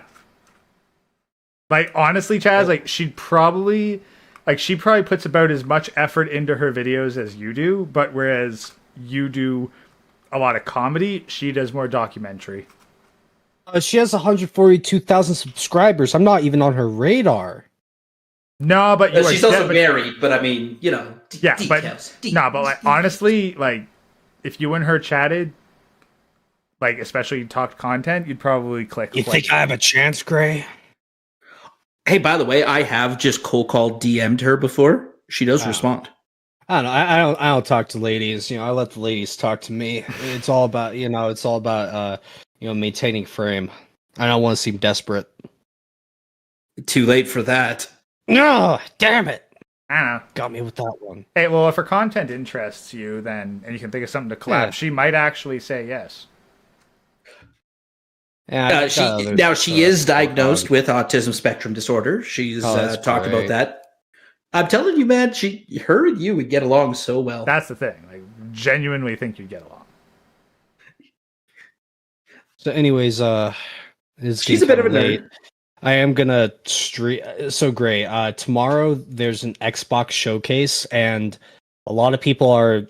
The Persona 4 remake has been talked about to death. Voice actors have talked about not being brought back for the remake kind of shit, and a lot of people are thinking it's gonna happen tomorrow. And all I gotta say is that if it does happen tomorrow, I'm killing myself. They killed something I love. Made a soulless remake of it. I know it's going to be horrible before I even see it. So sad. Welcome to modern gaming, Chaz. I know. Dude, the past... I know it sounds dumb. Oh, the past 2 years, blah, blah, blah. It's been shitty for 10 or whatever. But in the past year or so, I've really just come to accept how shitty all this stuff is. Sparking Zero was the nail in the coffin of me feeling any extra hype or excitement for a game that's not out yet, right? I'll see a trailer and I'll think, okay, that looks all right, I'll wait till I play it, before I say it's good. And yeah, I'm not looking forward to tomorrow. Hey, Greg, do you remember who Etika was? Etika. Rings a Okay, bell. I sent you something. If you Chaz will get the reference. This is how I imagine Chaz goes out.